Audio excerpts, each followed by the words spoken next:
செல்வி மு பூஜா அவர்கள் பேச வருகிறார்கள்.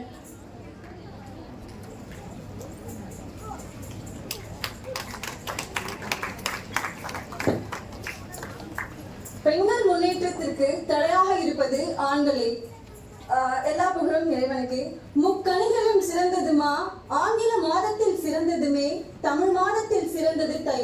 இம்மூன்றெழுத்தையும் சேர்த்து மாமேதையாக அமர்ந்திருக்கும் நடுவரவருக்கும், அறிவில் சிறந்த என் அணி போட்டியாளர்களுக்கும், எதிரணி போட்டியாளர்களுக்கும், என் உடன்பிறவா சகோதர சகோதரிகளுக்கும் என் முதற்கண் வணக்கத்தை கூறி என் உரையை தொடங்குகிறேன்.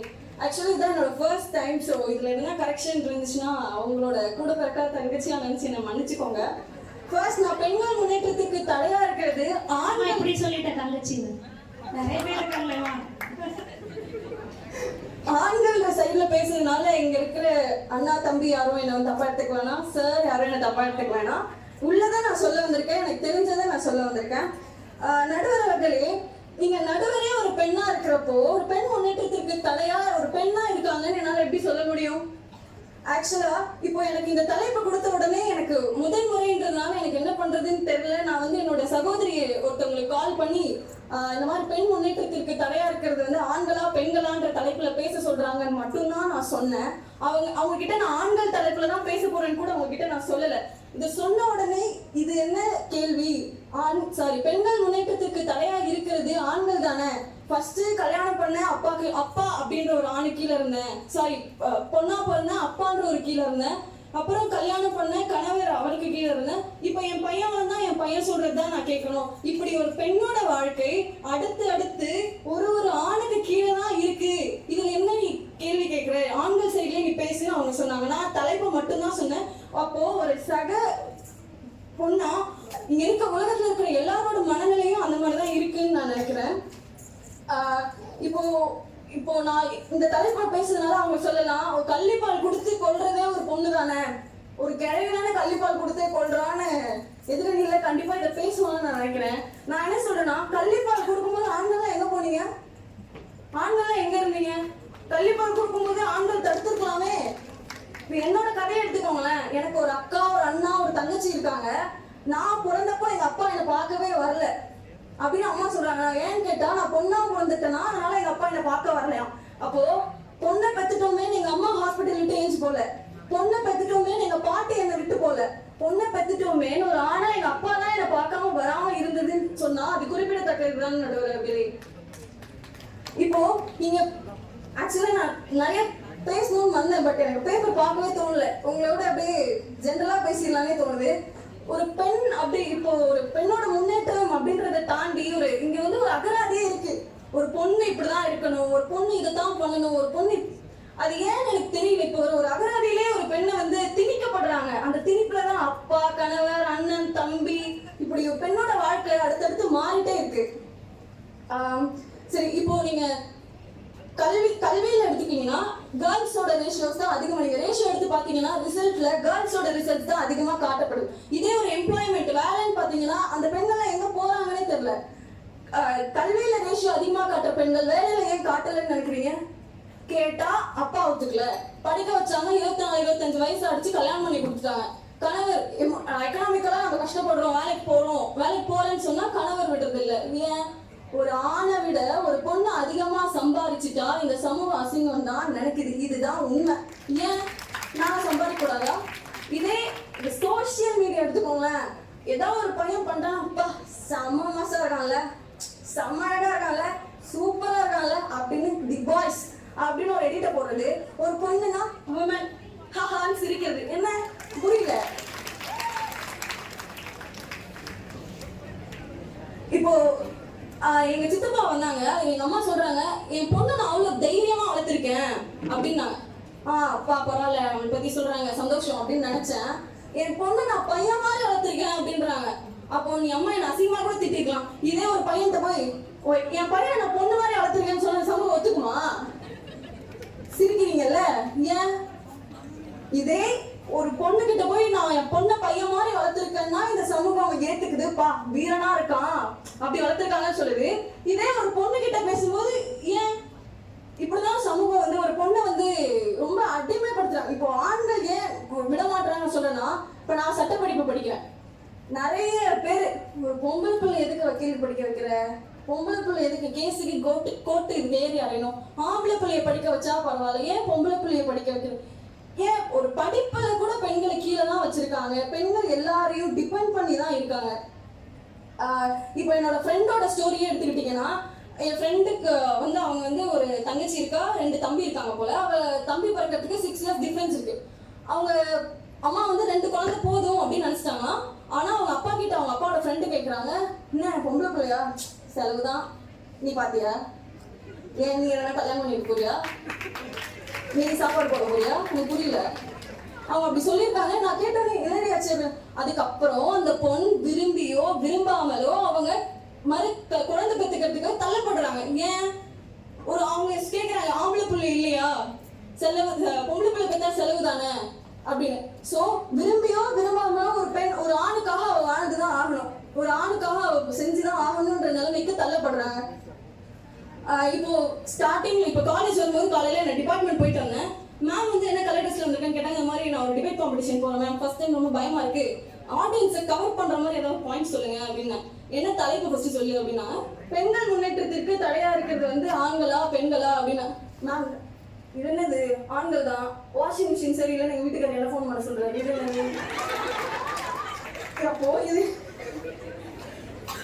ஒரு இண்டிபெண்டா இருக்க உமன், அவங்க சம்பாதிக்கிறாங்க, அவங்க நினைச்சா எதனா பண்ணலாம். அவங்க இப்படி கை கட்ட சொல்றாங்க, வாஷிங் மிஷின் சரியில்லைன்னா என்ன ஃபோன் பண்ண சொல்றாரு, வாஷிங் மிஷின் பிரச்சனை தானமா. அப்போ எல்லாமே ஒரு பெண் வந்து ஒரு ஆணுக்கு தான் இருக்கணும்ன்ற நிலைமை இப்போ இருந்துதானே இருக்கு நடுவர்களே. வாய்ப்புக்கு நன்றி. அருமை அருமைமா. The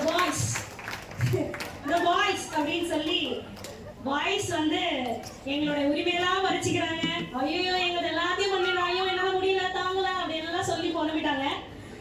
அவங்களுக்கு இந்த முன்னேற்றத்துல, பெண்ணுரிமை முன்னேற்றத்துல தடைய பெண் சிங்கங்களின் கூட்டத்தில் ஒரு ஆண் சிங்கம் தன் கர்ஜனையை தொடங்க போகுது. இப்போ வாருங்கள் செல்வன் சார் ராஜ்குமார் அவர்கள்.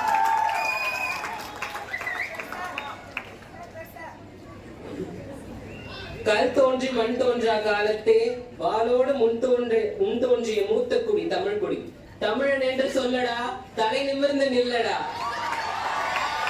வணங்குதலுக்கும் போற்றுதலுக்கும் உரிய நடுவர் பெருந்தகை அவர்களே, வழக்கிட வந்திருக்கும் இலக்கிய வழக்கறிஞர்களே, மரியாதைக்குரிய ஆசிரியர் பெருமக்களே மற்றும் இங்கு அமர்ந்திருக்கும் அனைவருக்கும் என் இனிய மாலை வணக்கம். யார் சொல்லி இருந்தாலும், எங்கு படித்திருந்தாலும், நானே சொன்னாலும் உன் கனவுகளுக்கும் லட்சியங்களுக்கும் தடை போடாதே என்று கூறிய பெரியாரை வணங்கி என்னை ஈன்றவனின் பாத கமலங்களை வணங்கி என் உரையை தொடங்குகிறேன். நடுவர் அவர்களே, செல்வி பூஜா அவர்கள் என் சகோதரி என்ன அந்த அண்ட புடுகள் ஆகாச புடுகள் சொல்லுவாங்க. எவ்வளவோ ஆண்களை பத்தி சொல்ல முடியுமோ அவ்வளவும் சொல்றாங்க. ஒன்னே ஒன்று நான் இங்க குறிப்பிட விரும்புறேன். அதாவது பெண் பிறந்த உடனே அப்பாக்கு கீழையா, கணவருக்கு கீழையா, பிள்ளைகளுக்கு வேலை செய்யணுமா, இல்ல என்னோட பர்சனல் எக்ஸ்பீரியன்ஸ், என்னோட அனுபவத்தை சொல்றேன். ஏன்னா பேச முடியும் இல்ல, அதுக்கு ஒரு மனசாட்சி வேணாமா? நடுவர் அவர்களே, நான் 4ஆம் ஆண்டு செவிலியர் படிப்பு தான் படிக்கிறேன். ஒரு வீட்டுல பொம்பளை பிள்ளை பிறந்தா அந்த பொம்பளை பிள்ளை பிறந்துருச்சுன்னு செவிகள்ல கேட்ட அடுத்த நிமிஷம் அப்பாங்க என்ன தெரியுமா சொல்றாங்க, எனக்கு மகாலட்சுமி பிறந்துருச்சுன்னு சொல்லி எத்தனையோ அப்பாங்க செவிலியர்களுக்கும் வெளியிருக்கவங்களுக்கும் இனிப்பு கொடுத்து அவங்க சந்தோஷத்தை எவ்வளவோ பரிமாற்றம் பண்றாங்க. அதனால ஏமா நீங்க சொன்னதுக்கு சொல்லுமா. ரெண்டாவது, நடுவர் அவர்களே, முதல்ல இந்த தலைப்பு பெண்கள் முன்னேற்றத்திற்கு தடையாக இருப்பவர்கள் ஆண்களா பெண்களா, இந்த தலைப்பு கேட்டவுடனே எனக்கு ஒரு பாட்டு ஞாபகம் வந்துச்சு. அது என்ன பாட்டு தெரியுமா? பொண்ணா பிறந்தா ஆம்பளை கிட்ட கழுத்தை நீட்டிக்கணும். நல்லா கேட்கணும் நடுவர் அவர்களே, பொண்ணா பிறந்தா ஆம்பளை கிட்ட கழுத்தை நீட்டிக்கணும் என்று யார் தெரியுமா சொன்னாங்க? என்னுடைய பள்ளி தோழி ஒருத்தியோட திருமணம். அப்பதான் வெட்டுறதுக்கு வாட்டமா இருக்கும். அது வேணா ரீசன் தான் ஒத்துக்கிறேன். அவங்க திருமணத்துக்கு போயிருந்தேன். ஆனா வந்து என்னோட தோழிக்கு வந்து பாத்தீங்கன்னா அந்த திருமணத்துல கொஞ்சம் கூட இஷ்டமே இல்ல. குடும்பத்தோட வற்புறுத்தலுக்கு இணங்க தான் அந்த திருமணத்துக்கு சம்மதிக்கிறாங்க. ஏன்னா சொந்த வீட்டு போயிடக்கூடாது, மாப்பிள்ளை அவங்களோட சொந்தம். வீட்டுல அவங்க அம்மா ஒரே ஃபோர்ஸ். இதெல்லாம் தெரியும். ஓகே என்ன பண்றது, கல்யாணம் முடிஞ்சது, போன ஸ்டேஜ் மேல என்ன பொக்கே கொடுத்த ஹாப்பி மேரிட் லைஃப் விஷஸ்ன்னு சொல்லிட்டு இறங்கிட்டு வந்து உட்கார்றேன்.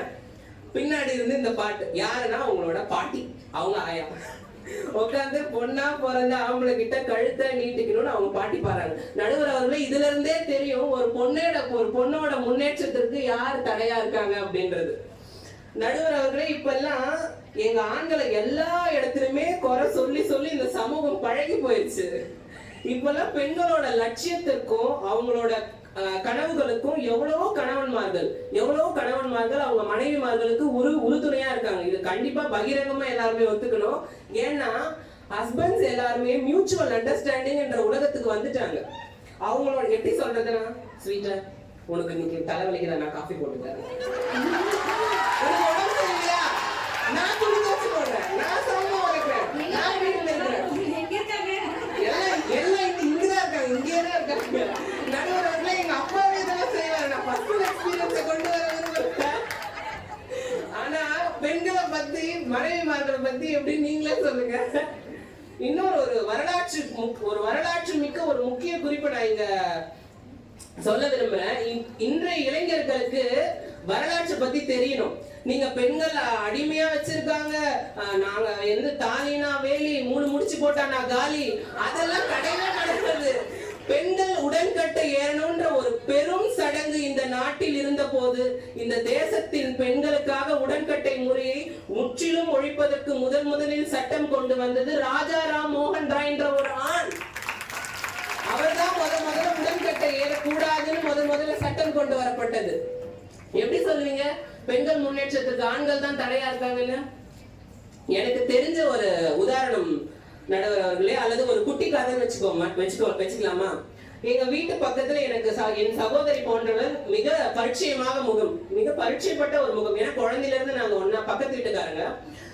அந்த அக்கா வந்து பாத்தீங்கன்னா அப்போ நான் 8ஆம் வகுப்பு படிச்சுட்டு இருந்தேன். அந்த அக்கா 12ஆம் வகுப்பு படிச்சுட்டு இருந்தாங்க. அந்த அக்கா வந்து ஒரு வாட்டியும் என்கிட்ட டிஸ்கஸ் பண்ணும்போது, டே தம்பி ராஜ்குமார், நான் 12th முடிச்ச உடனே நான் நல்லா படிச்சு ஒரு பெரிய யூஜி கிராஜுவேட் ஆகி பிஜி கிராஜுவேட் ஆகி ஒரு பெரிய இந்த மாதிரி நம்ம SRM பல்கலைக்கழகம் போல ஒரு பல்கலைக்கழகத்துல மிகப்பெரிய ஒரு தமிழ் பேராசிரியராகவோ அல்லது ஆங்கில பேராசிரியராகவோ ஆகணும்டான அந்த அக்காவோட கண்கள்ல நிறைய கல்வி கனவுகள் இருந்தது.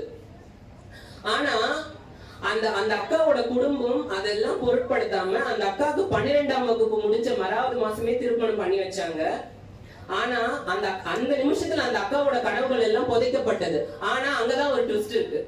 ஏன்னா அந்த அக்காவுக்கு அமைஞ்ச கணவர், அந்த அக்காவோட கணவர் அந்த கனவுகள் எல்லாம் தோண்டி எடுத்து அந்த அக்காவை யூஜி படிக்க வச்சு, திருமணத்துக்கு பிறகு நடுவர் அவர்களே நல்லா புரிச்சுக்கணும், பிஜி படிக்க வச்சு இன்னைக்கு ஒரு மிகப்பெரிய கலைக்கல்லூரியில அந்த அக்கா தமிழ் பேராசிரியரா பணிபுரிஞ்சிட்டு வராங்க.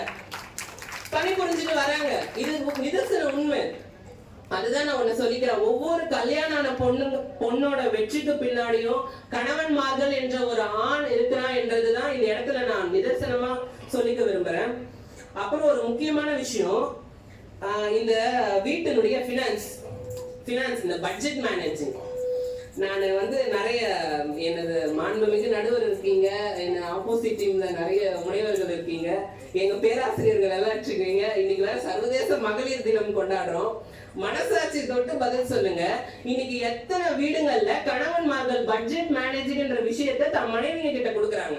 அம்மா 1ஆம் தேதி ஆயிடுச்சு, பால் கணக்கு எவ்வளவு சொல்லு, கரண்ட் பில் எவ்வளவு வந்திருக்குன்னு சொல்லு. அந்த பட்ஜெட் மேனேஜிங்ன்ற விஷயத்தை இன்னி வரைக்கும் பெண்கள் தான் மேனேஜ் பண்ணிட்டு வராங்களே தவிர, எவ்வளவுதான் ஆண்கள் சம்பாதிச்சாலும் அந்த பட்ஜெட் பினான்ஸ் மேனேஜிங்ன்றது பெண்கள் கையில தான் இருக்குது. அதை நம்ம ஒத்துக்கணும். எவ்வளவோ பேசலாம் நடுவர்கள், எவ்வளவோ பேசலாம். ஏன் இன்னைக்கு பட்டிமன்றம் நடக்குது. மாண்புமிகு முனைவர் மரியாதைக்குரிய யாமினி நடுவர் மேடம் அவங்க வந்திருக்காங்க.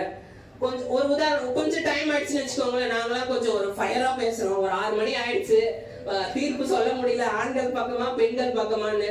மேடம் சேஃபா எடுத்துட்டு போயிடணும்னு 6 மணிக்கு கீழே வந்து பைக்ல நிக்கிறது மேமோட ஹஸ்பண்டா தான் இருப்பாங்க. நடுவர் அவர்களே டக்குனு சொல்லிடாதீங்க, நான் காலேஜ் பஸ்ல போறேன்னு. ஆனா இன்னொன்று சொல்லிக்கிறேன், SRM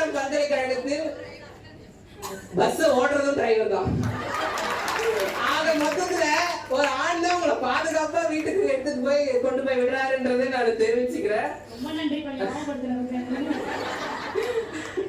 எங்க இங்க எல்லா இடத்திலுமே பெண்களுக்கு பெண் தான் எதிரியா இருக்காங்க. ஆமா நடுவர் அவர்களே, இப்போ எங்க அணியில இருந்து ஒரு உதாரணம் சொல்ல விரும்புறேன்.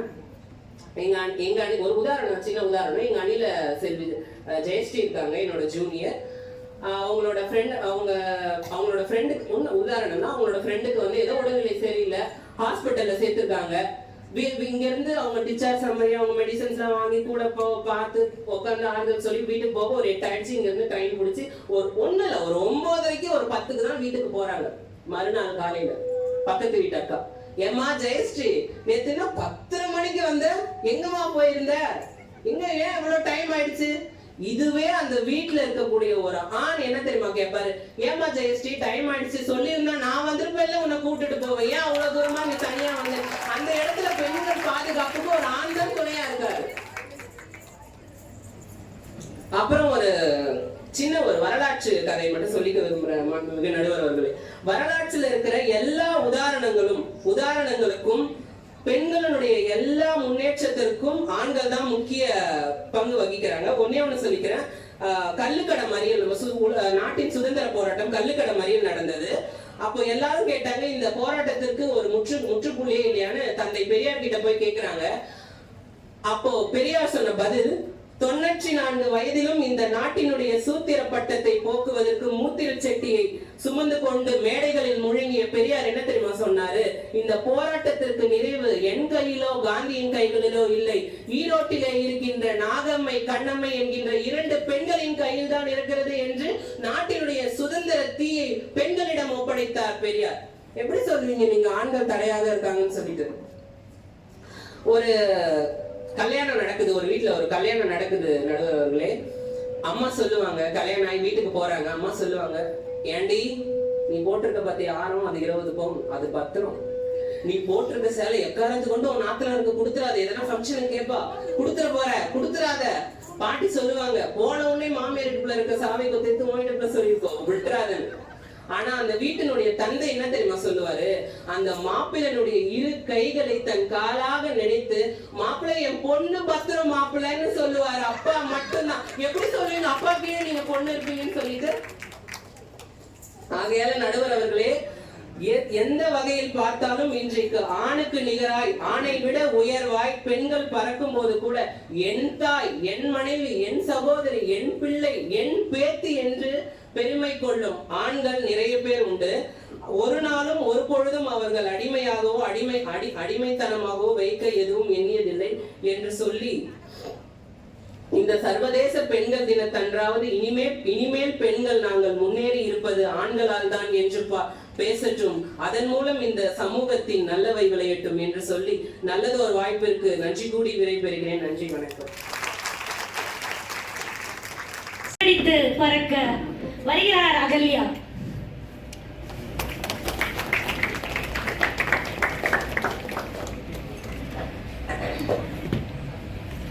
தமிழ் பட்டிமன்றத்துக்கு கூப்பிட்டுருந்தாங்க. எனக்கு டாபிக் ஃபர்ஸ்ட் குழப்பமா இருந்துச்சு.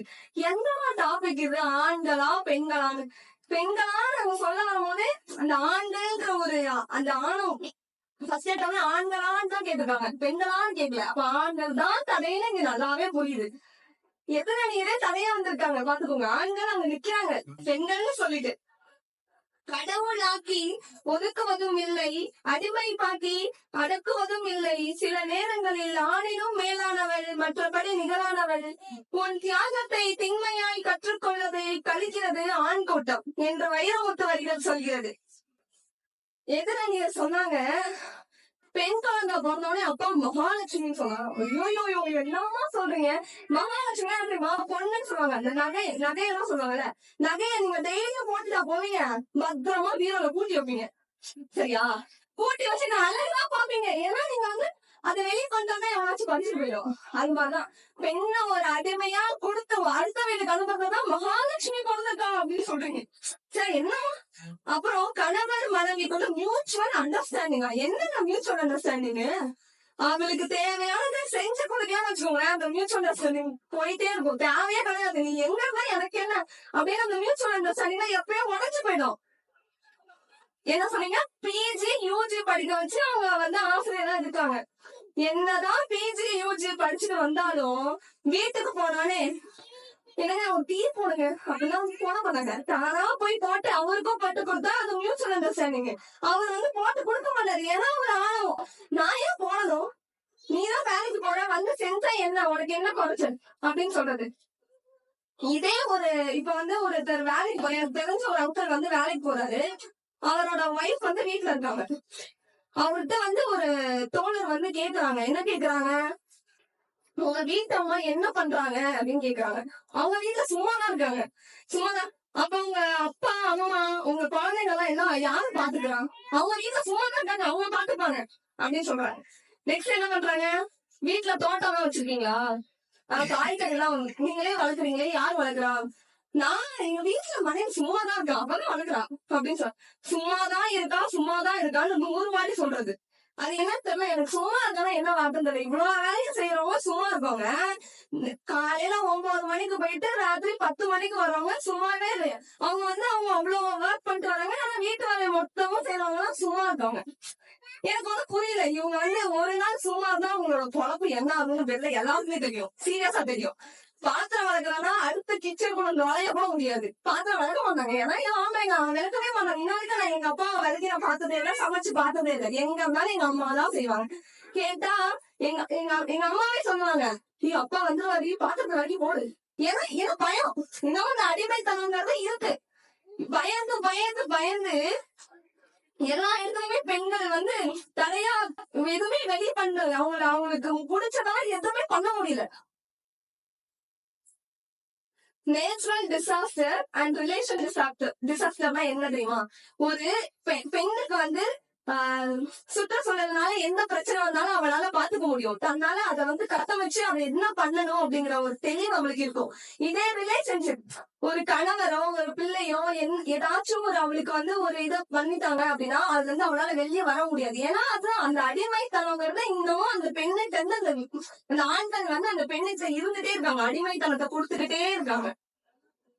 ஒரு இப்ப கூட ரீசெண்டா ஒரு ஸ்பெயின்ல வந்து ஒரு கணவர் மனைவி வந்து டூரிஸ்ட் வந்து இங்க ஜார்க்கண்ட்ல வந்து தங்கி நைட் ஸ்டே பண்ணிட்டாங்க. அந்த பொண்ணை 7 பேர் ரேப் பண்ணிட்டாங்க. அதெல்லாம் இங்க யாரும் ஒரு வாரம் பேசுவாங்க ஸ்டேட்டஸ்ல வந்து இவங்களுக்கு வந்து இப்படி ஆச்சு, உங்களுக்கு ஜஸ்டிஸ் கிடைக்கணும், ஜஸ்டிஸ் போட்டு பாருங்களேன், கேர்ள்ஸ் நேம் தான் வரும், பாய்ஸ் நேம் வராது.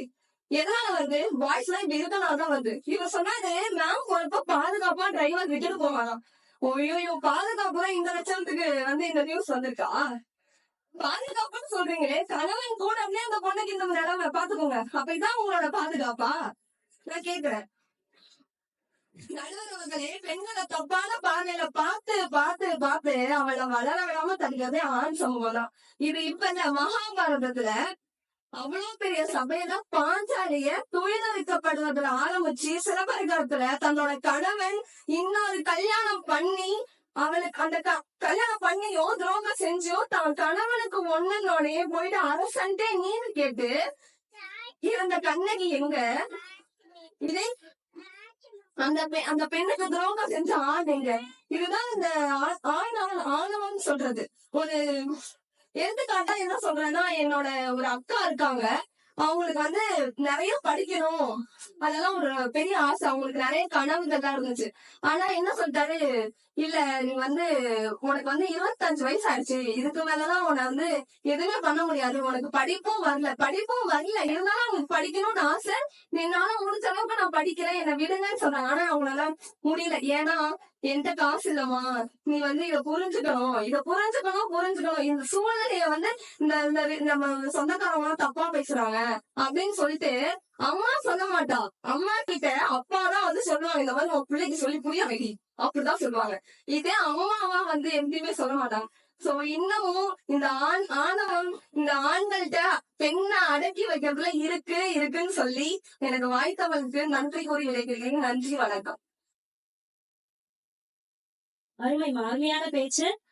அடுத்து வெற்றிகளின் நாயகி, வார்த்தை வித்தகி செல்வி ஜெயஸ்ரீ அவர்களை வருக என அழைக்கிறோம். பெண்களே என்ற தலைப்பில் பேச வருகிறார். முதல் வணக்கம். என்னை கருவிலே சுமந்தாரே என் தாய் அவளின் பாதங்களையும் வணங்குகிறேன். ஏட்டுத் தேர்விலும் எழுத்துத் தேர்விலும் தேர்ச்சி அடைவது சுலபம். ஆனால் ஆன்றோர் நிறைந்த சபையிலே அக்கினி பரீட்சையில் வென்ற எனது மாநில குல மாதவ் செல்வமான நடுவர் அவர்களுக்கு என்னுடைய சிறப்பான வணக்கம். நடுவரே, தீர்ப்பு நம்ம பக்கம் சொல்லிருங்க. என் முன் அமர்ந்திருக்கும் அனைவருக்கும் என் முதற்கண் வணக்கம். ஆவதும் பெண்ணாலே அழிவதும் பெண்ணாலேன்னு சும்மாவா சொல்லியிருக்காங்க? இந்த உலகத்துல உயிரை கொண்டு வரதும் ஒரு பெண் தான். அதே மாதிரி ஒரு பெண்ணோட வளர்ச்சிக்கு தடையா இருப்பதும் ஒரு பெண் தான். நடுவரே, எனக்கு முன்னாடி பேசிட்டு போனாங்க அடலியாங்கிறவங்க. அவங்க எல்லாமா உருட்டுனாங்க தெரியுமா? காப்பி போடுன்னு சொல்றதெல்லாம் அந்த காலம். இந்த காலம் உருட்டாங்க. என்னமா உருட்டுனாங்க. காப்பி நீ போடுன்னு சொல்றதெல்லாம் அந்த காலம் நடுவரே. போயா போய் காப்பிய நீ போய் போடியான்னு சொல்றதெல்லாம் இந்த காலம். மரியாதையா இல்ல இப்பெல்லாம் ஆண்களுக்கு. பட் நடுவரே, அவங்க மகாலட்சுமிங்கிற ஒரு வார்த்தை என்னோட அணில இருக்கவர் பேசினாரு. அதுக்கு அவங்க சொன்னாங்க, என்னோட அதில் அவங்களுக்கு என்னன்னா, எப்ப பாரு மகாலட்சுமி நகை மேலேயே ஒரு இது போல. அதனால நகையை பத்தி சொல்லிட்டு போறாங்க. மகாலட்சுமி நாங்க குறிப்பிட்டது இந்த இடத்துல கடவுளை தான் குறிப்பிட்டோம். ஒரு பெண் தெய்வத்தை தான் நாங்க இந்த இடத்துல குறிப்பிட்டோம். நகையை குறிப்பிடல நான் இந்த இடத்துல சொல்ல விரும்புறேன் நடுவர் அவர்களே. நடுவரே, ஒரு வீட்டுல ஒரு பையன் பிறந்தா அவனை டாக்டருக்கு படிக்க வைக்கலாமா, கலெக்டருக்கு படிக்க வைக்கலாமான்னு கனவு காண்றாங்க. அதுவே ஒரு பொண்ணு பிறந்தா எவ்வளவு சவர நகை போட்டு சட்டிப்பானையை குடிச்சு அனுப்பி வைக்கலாம் தான் யோசிக்கிறாங்க. நடுவரே இத கேளுங்க. எல்லாம் சொல்லுமா பள்ளி, கழனில விழுமா துள்ளி, இப்படி இங்க போற ஒரு நல்ல ட்ரெஸ் நீட்டா தான் இருக்கும் நடுவரே. நான் சொல்றேன், அதை நான் என் ஊருக்கு போட்டு போனேன்னு வச்சுக்கோங்களேன். அவனே ஒரு 4-5 பொண்ணுக்கு நின்றுட்டு என்ன பண்ணுவாங்கன்னா சொல்லுவாங்க, ஐயா இது நிறைய ட்ரெஸ் அப்படின்னு பேசுவாங்க. அது அடுத்த நாள் பார்த்தா அவங்க பிள்ளை அதோட மோசமா ட்ரெஸ் போட்டுட்டு வரும். இதுல அடுத்தவங்களுக்கு வர சொல்றது. நடுவரே, ஒரு குழந்தை அவங்க கள்ளிப்பால் பத்தி சொன்னாங்க. அந்த கள்ளிப்பால் குடுக்கறது அந்த வீட்டுல இருக்க ஒரு கிழவியா இல்ல கிழவனா, நீங்களே எனக்கு பதில் சொல்லுங்க நடுவரே. நான் அவங்க வீட்டுல போய் பாக்கலையேவா? ஆனா மோஸ்ட்லி கிளவிதானே கொடுப்பாங்க நடுவரே. அது கட்டுக்கதையா கூட இருக்கலாம்ல. இல்ல நடுவரே, உண்மையா இருந்தா கிளவிதான் கொடுப்பாங்க. பாத்தியாமா? படத்துல பழங்கதைகள் திரைப்படங்கள் எல்லாம் பாத்துருக்கோம். அதை பார்த்து தெரிஞ்சுக்கிட்டோம். வரலாற்றுல இருக்குல்ல நடுவரே. வரலாற்றுல எந்த வரலாற்றுலமா இருக்கு? புத்தகங்கள் இருக்கு. சரிம்மா சரிம்மா, நீ சொன்னா சரி. ஒரு பொண்ணு கிட்ட அவமா என்ன தெரியுமா சொல்லி நல்லா வளர்க்குறா? எல்லார்கிட்டையும் அமைதியா இரு, பொறுமையா இரு, அடங்கி போன்னு தான் சொல்றா. ஆனா எந்த அம்மாவும் தைரியமா இரு, தப்புனா தட்டிக்கேன்னு எந்த அம்மாவும் சொல்லி தரது இல்ல நடுவர் அவர்களே. இந்த இடத்துல நான் ஏன் மத்தவங்களை சொல்லிக்கிட்டேன்? எடுத்துக்காட்டா நான் எங்க வீட்டை சொல்றேன் நடுவர் அவர்களே. எங்க அப்பா என்னைய வெளியூர் அனுப்பி படிக்க ஒத்துக்கிட்டாரு. உடனே எங்க பாட்டி பின்னாடி இருந்து ஒரு சவுண்ட் வருது. எங்க அப்பா கிட்ட என்ன தெரியுமா சவுண்ட் வருது? அடே நல்லெண்ணெய் வேப்பெண்ண விதைக்கு என்ன அவ்வளவு தூரம் அடிக்க வச்சு என்ன பண்ண போற பிள்ளைய, எல்லாம் தான் வேற வீட்டுக்கு போற பிள்ளை தானேன்னு சொல்லி சொல்றாங்க. எனக்கு முன்னாடி பேசுறாங்க பூஜா அவங்க சொன்னாங்க சட்டக்கல்லூரிக்கு அனுப்பாத அப்படின்னு சொல்றாங்க. யாரு? அந்த வீட்டுல இருக்க கிளம்பிங்க தானே நடுவே. என்னதான் இருந்தாலும் வேற வீட்டுக்கு போற பிள்ளைன்னு சொல்லிட்டு மட்டும் பாட்டி தான் இருக்காங்க. ஆனா இந்த இடத்துல ஆண்கள் சொல்றாங்கன்னு பேசுறாங்க. தெரியாம சொல்லிட்டாங்க. மாமியார் கொடுமையை பாத்திருப்பீங்க. மாமனார் கொடுமை எங்கேயாச்சும் கேள்விப்பட்டிருக்கீங்களா? பையன் பண்றது தப்பா இருந்தாலும் அந்த பொண்ணால தப்புன்னு சொல்லிடக்கூடாது. அப்படியே தெரியாம சொல்லிட்டான்னு வச்சுக்கோங்களேன். என்ன தெரியுமா? ஒரு பின்னாடி இருந்து ஒரு பாட்டி சவுண்ட் விடும். அடியே நேரமும் பாட்டிங்களே டார்கெட் பண்றியாமா? அவங்கதான் முன்னேற்ற பெரும் பாட்டி. உங்க வீட்டு பாட்டி ரொம்ப பாவம். பாட்டி கூட எல்லாம் மாமியார் சொல்லுவாங்க, அடியே ஊசி வெடி, பாசி வெடி, விருதுநகர் யானை வெடி, கேட்டுக்கடி ருக்கு, நான் வத்தல கொண்டு கொக்குன்னு யாரடி அவ என் வீட்டுக்கு என் பிள்ளை அதிகாரம் பண்றதுன்னு சொல்லுவாங்க. சரியான மாமியார்மா. நடுவே, ஒரு பொண்ணோட வழி ஒரு பொண்ணுக்கு தான் தெரியும். நிறைய பல உருட்டை கேட்டிருப்பீங்க. நம்பிடாதீங்க. நான் ஒரு எடுத்துக்காட்டு சொல்றேன். இது எனக்கு நான் பார்த்த ஒரு எடுத்துக்காட்டு. நான் வந்து ஒரு பஸ் ஸ்டாண்ட்ல நின்னுட்டு இருந்தேன். அப்ப என் கூட வந்து ஒரு கர்ப்பிணி பெண் நின்னுட்டு இருந்தாங்க. அவங்க வந்து பஸ் ஏறும் என் கூட தான் பஸ் ஏறினாங்க. அந்த பஸ் ஸ்டாப்ல அந்த பஸ் ஸ்டாப் ஏறும்போது அந்த இடத்துல பஸ் ஏறும்போது அந்த இருக்கைகள் எல்லாம் ஃபுல்லா இருந்துச்சு. ஃபுல்லா இருந்த போது முக்கால்வாசி நம்ம பெண்கள் தான் உட்கார்ந்து இருந்தாங்க. அப்ப ஒரே ஒரு அண்ணா மட்டும் எந்திரிச்சு இந்தாங்க உட்காருங்க இடம் கொடுத்தாரு. இடம் கொடுத்தோன்னா அவங்க பக்கத்துல உட்காந்து அவங்க மனைவி எடுக்கு அவங்க மனைவி அவங்க அந்த அந்த அண்ணனை பார்த்து ஒரு முறை மறைக்கிறாங்க. லூசு லூசு ஏமாந்த புள்ளியா இருப்பியா இருக்குன்னு சொல்லி அந்த மனைவி அவங்க கணவரை பார்த்து முறைக்கிறாங்க. ஒரு ஒரு பெண்ணோட வலிய கூட அவங்க உணர்ந்தல்லையே. லூசு லூசு ஏமாத்திட்டு தான் பின்னோக்கி தள்ளுறாங்க ஆண்கள் எதுவும். நடுவரே ஒரு பெண் முன்னேறா வளர்ச்சி அடையலாம் சந்தோஷப்படுத்த விட்டுவிட்டு என்னதான் பண்ணுவாங்க தெரியுமா நடுவரே?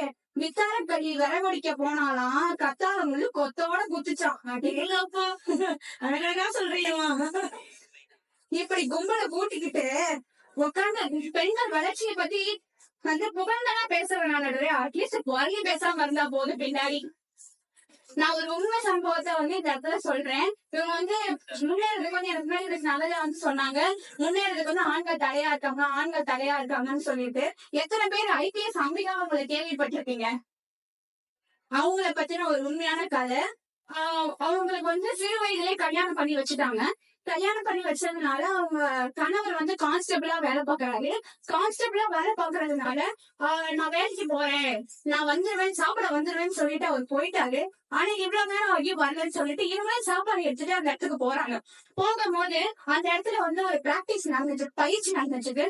அந்த பயிற்சி நடந்த இடத்துல அவங்க கணவரை விட வயசுல கம்மியானவங்க நிறைய பேர் வந்து அவங்க கணவருக்கு வந்து பயிற்சி தரதை பார்த்துட்டு அதுவும் அவங்க கணவர் வந்து அவங்களுக்கு மரியாதை நிறைய தந்தாங்க. எல்லாம் இதை பார்த்துட்டு ரொம்ப அவங்க ஆச்சரியப்பட்டாங்க. வயசுல சின்னவங்களா இருக்காங்களே இவங்களுக்கு இவ்வளவு மரியாதை தராங்களே அப்படின்னு சொல்லிட்டு ஒரு குழப்பத்தோட வீட்டுக்கு வந்துட்டாங்க. அதுக்கப்புறம் அவங்க கணவர்கிட்ட வந்து கேக்குறாங்க, அவங்களுக்கு நீங்க இவ்வளவு மரியாதை கொடுக்குறீங்களே ஏன் அப்படின்னு கேட்டிருக்காங்க. அதுக்கு அவங்க கணவர் சொன்னாரு, அவங்க சின்ன வயசுலயே யூபிஎஸ்சி எக்ஸாம் எல்லாம் படிச்சு பெரிய அதிகாரி ஐபிஎஸ் இருக்கோங்க, அதனாலதான் நான் உங்களுக்கு வந்து அதை தரேன் மரியாதை தரேன்னு சொல்றேன். உடனே அந்த பெண் அம்பிகா என்ன சொல்றாங்கன்னா, நானும் வந்து இந்த மாதிரி ஐபிஎஸ் ஆகணும் அப்படின்னு சொல்றாங்க. உடனே அவங்க கணவர் வந்து அதுக்கு 10ஆம் வகுப்பு 12ஆம் வகுப்பு தான் படிக்கணும், நீ படிக்கிறியா அப்படின்னு அவங்க கணவர் பார்த்து கேட்டாரு. அதுக்கு வந்து அவங்க நான் படிக்கிறேன் அப்படின்னு சொல்லிட்டு அவங்க விளையாட்டுக்கா சொல்லிட்டாங்க. அவங்க கணவர் அவங்களை 10ஆவது படிக்க முடிக்க வச்சு 12ஆவது முடிக்க வச்சு ஒரு டிகிரி படிக்க வச்சுட்டாரு. அதுக்கப்புறம் அவங்களை சென்னைக்கு அனுப்பி யூபிஎஸ்சி எக்ஸாம் தேர்வு மையத்துக்கு வந்து அனுப்பணும்னா பயிற்சி நிலையத்துக்கு அனுப்பணும்னு சொல்லிட்டு அவங்களுக்கு தேவையான எல்லா இதையும் சென்னையில வந்து செஞ்சு கொடுத்துட்டு ஒரு வார்த்தை சொன்னாங்க அவங்கள பார்த்து, நீ நல்லா படி, நான் குழந்தைங்களையும் வீட்டு வேலையும் பாத்துக்கிறேன், நீ படிச்சுட்டு சாதிச்சுவான்னு சொல்லிட்டு வந்துட்டேன். ஃபர்ஸ்ட் டைம் நல்லா படிக்கிறாங்க. முதல் வருஷம் எக்ஸாம் ரொம்ப ஆவலோட எதிர்பார்த்து அவங்க எழுதுறாங்க. ஆனா எழுதும் போது தோல்வி அடைஞ்சாங்க. அவங்களே வந்து கதை மாதிரி இருக்கலாம். ஞாபகம் வந்து இந்த கதை மூணு டைம் அவங்க எழுதுறாங்க. 3 டைம் எழுதி 3வது டைம் அவங்க ஹஸ்பண்ட் அவங்கள பார்க்க வராங்க. ரொம்ப கஷ்டப்படாத. அப்ப அவங்க கணவர் சொல்றாரு, ரொம்ப கஷ்டப்படாத, உனக்கு பிடிச்சது வேற ஏதோ பண்ணு அப்படின்னு சொல்லி கணவர் சொல்றாரு. உடனே அவங்க பெண்மணி அவங்க கணவரை பார்த்து, நான் இன்னும் ஒரு டைம் இந்த பரீட்சை எழுதுறேன், அப்படி நான் தோத்துட்டேன்னா நான் ஆசிரியர் வேலைக்கு போறேன் அப்படின்னு சொல்லிட்டு அவங்க சொன்னாங்க. ரொம்ப கடுமையா போராடி படிக்கிறாங்க. படிச்சுட்டு அதுக்கப்புறம் அவங்களோட வேலைக்கு நான் எல்லா இன்டர்வியூ 4 சுற்றுகளையும் அவங்க தேர்வு அடைஞ்சாங்க. தேர்வு பெற்று அவங்க எல்லாத்துலயும் ஜெயிச்சு இன்னைக்கு வந்து மும்பைல நார்த்வுட் டிசிபியா இருக்காங்க. அதுக்கு காரணம் யாரு? ஒவ்வொரு பெண்ணோட வெற்றிக்கு பின்னாடி ஒரு ஆண் இருக்காங்கிறத மறந்துட வேணாம் நடுவர் அவர்களே. இந்த இடத்துல அந்த பெண்மணி முயற்சியை முடங்கி விடாமல் தோல்விகளை வெற்றி படியாக மாற்றி பெண்களுக்கு இன்று முன்மாதிரியாக இருக்காங்க. ஐபிஎஸ் ஆபீசராகவும் இன்னைக்கு இருக்காங்க நடுவே. இன்னைக்கு சிங்க பெண்ணாக எல்லாரும் முன்னாடியும் திகழ்ந்துட்டு இருக்காங்க. பெண் உரிமையா ஆண் உரிமையா என்பது என்னுடைய வாதம் அல்ல நடுவரே. பெண்ணுக்கும் ஆணுக்கும் சம உரிமைதான் என்பது என்னுடைய வாதம் நடுவர்களே. வாய்ப்பளித்தமைக்கு நன்றி கூறி விடைபெறுகிறேன். நன்றி, வணக்கம்.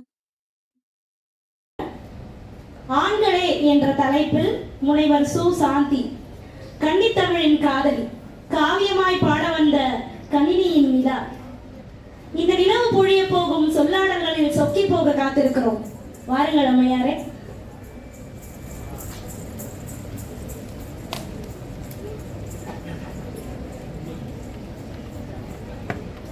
என் தமிழ் தாய்க்கு தமிழ் வணக்கம். தமிழ் பேராயம் பாரிவேந்தர் தமிழ் மன்றத்திற்கு என் முதல் வணக்கம். நடுவருக்கு என் பணிவான வணக்கம்.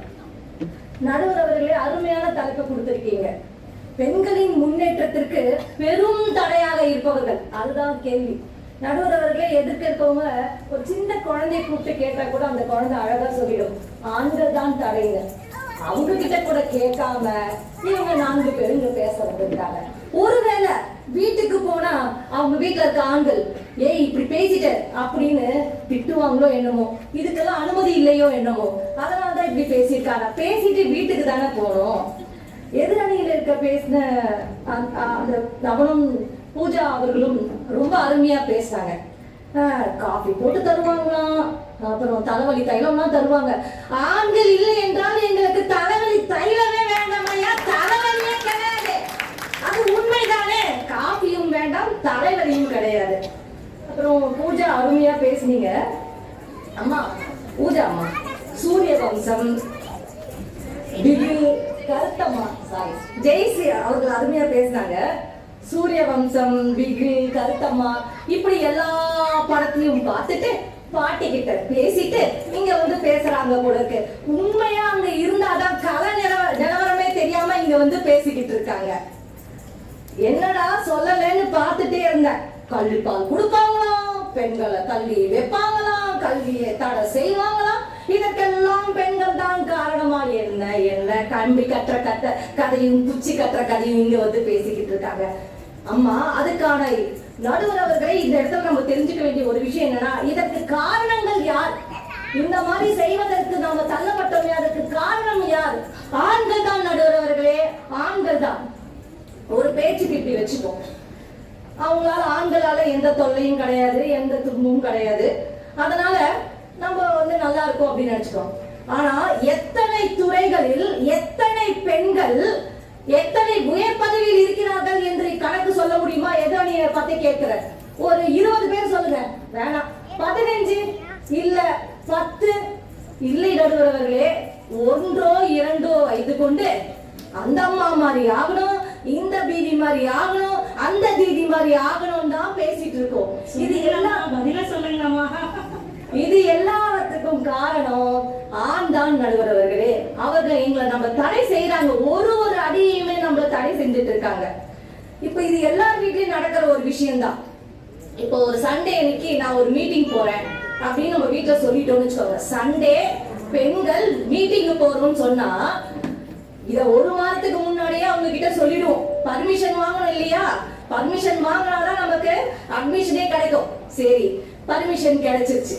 ஞாயிற்றுக்கிழமையும் வந்துருச்சு. அது சண்டே இல்ல, ஞாயிற்றுக்கிழமையும் வந்துடும். காலையில நம்ம கிளம்புற நேரத்துல நீ எதுக்கு போற, நீ எதுக்கு போற, நீ ஏன் போற, நீ இல்லனா மீட்டிங் நடக்காதா? இங்க யாரு குழந்தைய பாத்துப்பாங்க? ஏயா நீங்க தான் வீட்டுல இருக்கீங்க, குழந்தைய பாத்துக்கலாம் இல்ல? நம்மள பார்த்து கேட்பாரு, நீ போறதா மீட்டிங் நடக்காதா, குழந்தைய யாரு பாத்துக்குதுன்னு நம்மள பார்த்து கேட்பாங்க. சரி, ஒரு வழியா எப்படியோ நம்ம வந்து கிளம்பி போயிட்டோம். முடிஞ்சு வந்ததுக்கு அப்புறம் 1 வாரம் நமக்கு கிளாஸ் எடுப்பாங்க பாருங்க. அதுதான் நடுவர் அவர்களே ரொம்ப வேதனையான விஷயம். உண்மைதானே? 1 வாரம் நீ போயிட்டல, போன வாரம் ஞாயிற்றுக்கிழமை காலையில நீ கிளம்பி போயிட்ட. 1 வாரம் தானே? 1 வாரம். ஓ நடுவர் அவர்களே, உங்களுக்கு வந்து இது நடந்திருக்கு போல இருக்கு. இவ்வளவு ஏன் நடுவர் அவர்களே? நான் ஒரே ஒரு கேள்வி கேட்கிறேன். 10 மாசம் நம்ம தான் சுமந்து பேசுறோம். ஆனா அதுக்கு இனிஷியல் யார் வைக்கிறது? தகப்பன் பெயரை தானே வைக்கிறாங்க. அது உண்மைதானே? ஏன் இதுக்கு கிளாப் தட்டலாமே? உண்மைதானே அது? நம்ம என்னமோ 10 மாசம் சுமக்கிறோம், ஆனா அவங்க இனிஷியல் என்னமோ தந்தை பெயர் தான். இப்போ ரேஷன் கார்டுல குடும்ப தலைவரோட பேரு இப்போ வரைக்கும் அப்படிதான் இருந்தது. எப்போ 1000 ரூபாய் கொடுக்குறேன்னு சொன்னாங்களோ அப்ப ஆரம்பிச்சது. ஏன் நீ குடும்ப தலைவி பேர் போடல? ஏயா எங்களுக்கு எப்படியா தெரியும் 1000 ரூபாய் கொடுப்பாங்கன்னு? நீ உடனே மாத்திருந்தா, இல்ல முன்னாடியே கொடுத்திருந்தா இந்த மாசத்துல இருந்தே 1000 ரூபாய் கிடைச்சிருக்கும்ல அப்படின்னு சொல்லி சண்டை வேற. இதுக்கப்புறம் இந்த குடும்ப தலைவிகள் எல்லாம் பேர் மாற்றத்துக்கு ஒரு கியூல போய் நின்னாங்க பாருங்க. எவ்வளவு பெரிய அவலம் தெரியுங்களா? நடுவர் அவர்களே, சாவித்ரிபாய் பூலே பத்தி உங்களுக்கு தெரியும் நினைக்கிறேன். அந்த காலத்திலேயே ஆண்கள் அடக்குமுறை இருந்த போதும் முதல் பெண் ஆசிரியராகி தான் மட்டும் வளராமல் தலித் பெண்களையும் வளர்த்தாள் அல்லவா, அவங்களுக்கும் கல்வி கொடுத்தாள் அல்லவா. அதை நம்ம பேசியிருக்கோமா இது வரைக்கும்? உங்க எல்லாருக்கும் ஜென்னி அப்படின்றவங்க தெரியுமா? ஜென்னி கார்ல் மார்க்ஸ் எல்லாருக்கும் தெரியும்னு நினைக்கிறேன். கார்ல் மார்க்ஸோட வைஃப் பேர் தான் ஜென்னி. அவங்க கார்ல் மார்க்ஸே சொல்லியிருக்காரு, தான் ஒரு சாதாரணமானவன் ஆனால் சாதனையாளர் ஆனதுக்கு காரணமே ஜென்னி தான். ஆம் நடுவர்களே, நாம் நிறைய பெண்களை விட்டுவிட்டோம். ஆண்களையும் பெண்களையும் உயர்த்துகின்ற பெண்களை நாம் விட்டுவிட்டோம். இதுதான் உண்மை. நாங்க ஆண்களுக்கு எதிரானவர்கள் இல்ல. உடனே நீங்க எல்லாரும் சித்தரிச்சுக்காதீங்க, இவங்க எல்லாம் ஆண்களுக்கு எதிரானவங்க. ஆண் ஆதிக்கத்துக்கு தான் எதிரானவர்கள் நாங்க. சத்திய சிஸ்டத்தை ஒழிச்சது என்னவோ, ஏன்னா அதை நான் தமிழ சொல்ல விரும்பல, சத்திய சிஸ்டத்தை ஒழிச்சது என்னவோ ராஜாராம் மோகன் ராய் தான், நான் ஒத்துக்கிறேன். ஆனா ஒரு விஷயத்தை நீங்க நம்பணும், அதை பெண்ணை தீயிலிட்டு 10 ஆண்கள் சேர்ந்து அவர்களை கை கொட்டி சிரித்தது யாரு? ஆண்கள் தானே, அங்க பெண்கள் இல்லையே. இததான் நான் சொல்ல விரும்புறேன். இன்னும் முக்கியமான விஷயம், முள்ளாலதான் எடுக்கணும். அதனாலதான் அங்க ஆண்கள் ராஜாராம் மோகன் ராய் அவர் வந்து செய்தார். முள்ளாலதானே எடுக்கணும். ஆனா வலி எங்களுக்கு இல்ல. முரத்தை வச்சு புலிய போன்ற மிருகங்கள் எல்லாம் ஒழிச்சிட்டோம். முரத்தை வச்சு புலி போன்ற மிருகங்களை ஒழிச்சிட்டோம். ஆனா மனித மிருகங்களை ஒழிக்கிறதுக்கு நம்ம என்னெல்லாம் செய்ய வேண்டியதா இருக்கு தெரியுமா? Pepper spray. வெளியே போக முடியல நடுவர்களே, பெப்பர் ஸ்ப்ரே, மிளகா பொடி, இப்போ இன்னும் கேட்ட நிறைய சொல்லுவாங்க. இது இல்லாம நம்மளால வெளியவே போக முடியல. அவ்வளவு நம்மள கஷ்டப்படுத்துறாங்க நடுவர்களே. வீட்டில் தான் ஆண் ஆதிக்கம் என்றால் வெளியே ஆசிட் ஆதிக்கமாகிவிட்டது. உள்ளேதான் ஆண் ஆதிக்கம், வெளியே ஆசிட் ஆதிக்கம். நடுவர்களே, எனக்கு ஒரு சின்ன ஐயம். வீடுன்னு ஞாபகம் வந்துருச்சு. டிவி ஆனா பெண்ணா சொல்லுங்க? டிவி நம்ம பாக்குற தொலைக்காட்சி பெட்டி ஆனா பெண்ணா? பெண்ணாதான் இருக்கணும். பெண்ணாதான் இருக்கு. ஆம் நடுவர்களே, கரெக்டா தான் சொன்னீங்க. ஏன்னா அந்த ரிமோட்டை வைத்து அவங்க ஆபரேட் செய்யற ஆண்கள் ரிமோட்டை மட்டும் வச்சு தொலைக்காட்சியை மட்டும் பண்ணல, நம்மளையும் அவங்க தான் ஆதிக்கம் செலுத்தி கொண்டிருக்கிறாங்க. எந்த அர்த்தத்துல சொன்னா தொட்டவன கத்த ஆரம்பிச்சிருந்தேங்கிறதுனால சொன்னேன். நாங்க மாட்டுக்கு தனியா சொல்லிட்டே இருக்க வேண்டியதா இருக்கு நடுவர் அவர்களே. அந்த ரூம் வரைக்கும் கேட்டா கூட பெரிய விஷயமா தான் நினைக்கிறோம் நாங்க. ஆண்களுக்கு பெண்களை எப்படி அடிமைப்படுத்தணும்னு ரொம்ப சிம்பிளான ஒரு விஷயம் தெரிஞ்சிருக்கு. அவங்களோட செல்ஃப் கான்பிடன்ஸை உடைச்சிடுறாங்க. அது உண்மைதானே நடுவர் அவர்களே? ஒண்ணு இல்ல, உனக்கு ஒண்ணும் தெரியாது, நீ வேஸ்ட், தண்டம், நான் சொல்றத கேளு, இந்த 4-5 வார்த்தையை வச்சு அவங்களோட செல்ஃப் கான்பிடன்ஸை உடைச்சிடுறாங்க. இது உண்மைதானே நடுவர் அவர்களே? இன்னொன்னு என்ன அப்படின்னா, ஆண் பிள்ளை என்றால் தலைப்பிள்ளை, பெண் பிள்ளை என்றால் எடுப்பாக்கு கைப்பிள்ளை என்று நினைச்சுக்கிறாங்க. ஆண்களிடம் ஒன்றே ஒன்று சொல்லிக்கிறேன். இன்று நீங்க போயிட்டு உங்களுக்கு உங்க மனைவி கிட்டையும் உங்க அம்மா கிட்டையும் போயிட்டு இன்னைக்கு உனக்கு கிச்சன் லீவுமா அப்படின்னு சொல்லி பாருங்க, எப்படி சந்தோஷப்படுவாங்க என்றால், பொண்ணும் பொருளும் ஏன் இந்த மண்ணும் கொடுத்தா கூட எனக்கு வேணாம்ப்பா, எனக்கு கிச்சன்ல இருந்து லீவ் விட்டா போதும், அப்படிதான் யோசிப்பார்கள். எது எப்படியோ எங்களுக்கு 100% இடஒதுக்கீடு உண்டு. எங்க தெரியுமா? நம்ம சமையலறை தான். வேற எங்க கிடைக்க போகுது எங்களுக்கு? கரைய பத்திரமே தேவையில்லை, 100% எங்களுக்கு தான். ஆனால் ஒன்று மட்டும் சொல்லி நிறைவு பெறுகிறேன். இத்தனை பிரச்சனைகளுக்கும் அடிப்படை காரணம் யார் என்றால் ஆண்கள் தான், ஆண்கள் மட்டும்தான் என்று சொல்லி விடைபெறுகிறேன். நன்றி, வணக்கம். தெளிவான கருத்துக்களை முன்னெச்சு நிறைய கேள்விகள் அவங்களுக்காக வச்சிருக்கீங்க. அடுத்து முனைவர் திவ்யா.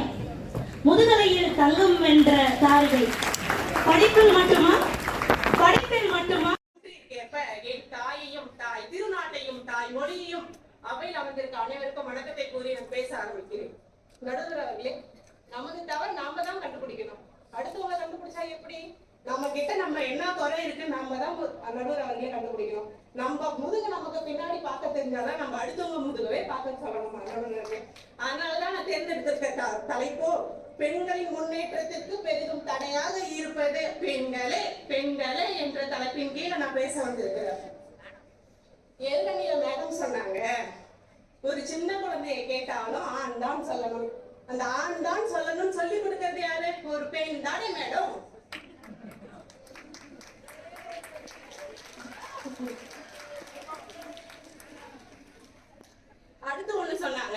பெண்கள் எங்கேயோ ஒரு மூளைக்கு தான் ஒருத்தர் சாதித்துக் கொண்டிருக்கிறார்கள் என்று.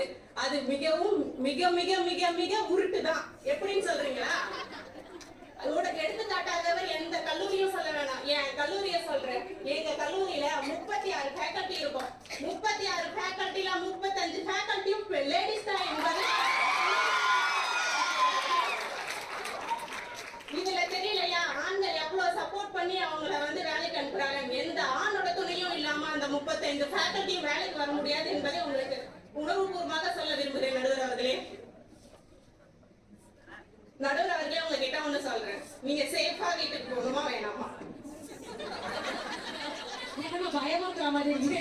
நீங்க சேஃபா உங்க கணவர் வீட்டுக்கு உங்களை கூட்டிட்டு போகணும்னு சொன்னா ஆண்களே எந்த தீர்ப்பை வழங்கணும்னு சொல்லிதான் நடுவர் அவர்களே உங்களுக்கு சொல்றேன். நடுவர் அவர்களே, நான் உங்ககிட்ட ஒண்ணு கேட்கணும். முதல்ல பெண்களின் முன்னேற்றத்துக்கு தடையாக இருப்பது பெண்கள் தான் என்று எங்க தொடங்குதுன்னு சொல்லுங்க. பெண்கள் என்பது வீட்டில் இருந்துதான் நடுவர் அவர்களே. எந்த வீட்டிலேயாவது பெண் பிறந்தவுடன் பெண் குழந்தை பிறந்துருச்சு அப்படின்னு சொல்லி எந்த தாயாவது கேக் வெட்டியோ கெடா வெட்டியோ பந்தலிட்டோ கொண்டாடுறது கிடையாது. அதே நான் தகப்பன், அதே தன் தகப்பன் சொல்றான், அவ என் குலசாமி, என் மகாராணி, என் தேவதை, என் இரண்டாவது அம்மா என்று தன் தலைமையில் தூக்கி வைத்து கொண்டாடுவார் நடுவர் அவர்களே. அடுத்து நான் பார்த்த உண்மை நிகழ்வு ஒன்று உங்களுக்கு பகிர விரும்புகிறேன். என்னன்னா, நான் ஒன்னும் பெரிய டவுன்ல இருந்து வந்துடல, ஒரு கிராமத்துல இருந்து தான் நடுவர் அவர்களே நான் வந்திருக்கேன். அங்க அக்கம் பக்கம் எல்லாரும் நாங்க எல்லாம் ஒரே குடும்பமா தான் இருப்போம். அப்ப என்னுடைய பக்கத்து வீட்டுல என்னுடைய வயசுல இருக்கிறவங்களுக்கு, என்னுடைய வயசுல இருக்க என்னுடைய தோழி வீட்டுல 2 பெண் குழந்தை ஒரு ஆண் குழந்தை. அங்க அந்த பாட்டி வந்து டெய்லி மருமக கிட்ட சொல்லிட்டு இருக்கோம், ஊரா வீட்டுக்கு போற புள்ள பொட்டை புள்ள, உன் வீட்டுல உனக்கு சம்பாதிச்சு கொடுக்க போற புள்ள ஆம்பளை புள்ள, கறியும் மீனும் அடுக்கி வை, பொண்ணுக்கு எண்ணி வை அப்படின்னு சொல்லுவாங்க. இங்க பெண்ணுக்கு தடையா இருப்பது யாருன்னு நினைக்கிறீங்க? அந்த பாட்டி ஆகிய பெண் தான் நடுவர் அவர்களே. அது நீங்க உணர்வுபூர்வமா நம்பணும். நம்பிட்டோம். அடுத்து ஒரு பொன் புகுந்த வீட்டுக்கு வரா. திருமணமாகி 4 ஆண்டுகள் 5 ஆண்டுகள் கழித்து ஒரு குழந்தையோட வீட்டுக்கு வரா. வந்து இருக்க வேண்டிய ஒரு சூழ்நிலையில 1 வாரமோ 2 வாரமோ இருக்கிறா. அப்ப அங்க அண்ணன் மனைவி அண்ணியோ தம்பியின் மனைவியோ வந்து விருந்தும் மருந்தும் 3 நாளைக்கு அப்படின்னு சொல்லாம சொல்லுவா. ஏன் சொல்லுவா? சொல்லுங்க நடுவர் அவர்களே, ஏன் சொல்லுவா? அவ எப்ப கிளம்புவான்னு கேட்காம கேட்கிறா. அங்க எந்த ஒரு தகப்பனோ அண்ணனோ தம்பியோ நீ எப்போ உன் பிள்ளைய கூட்டிட்டு வீட்டுக்கு போறன்னு சொல்லி கேட்கறதே இல்ல நடுவர் அவர்களே. அந்த பெண்களுடைய சந்தோஷத்துக்கு தடைபடுறது தன் அண்ணியோ தன் தம்பியின் மனைவியோ என்பதை நான் உங்களுக்கு சொல்கிறேன் நடுவர் அவர்களே.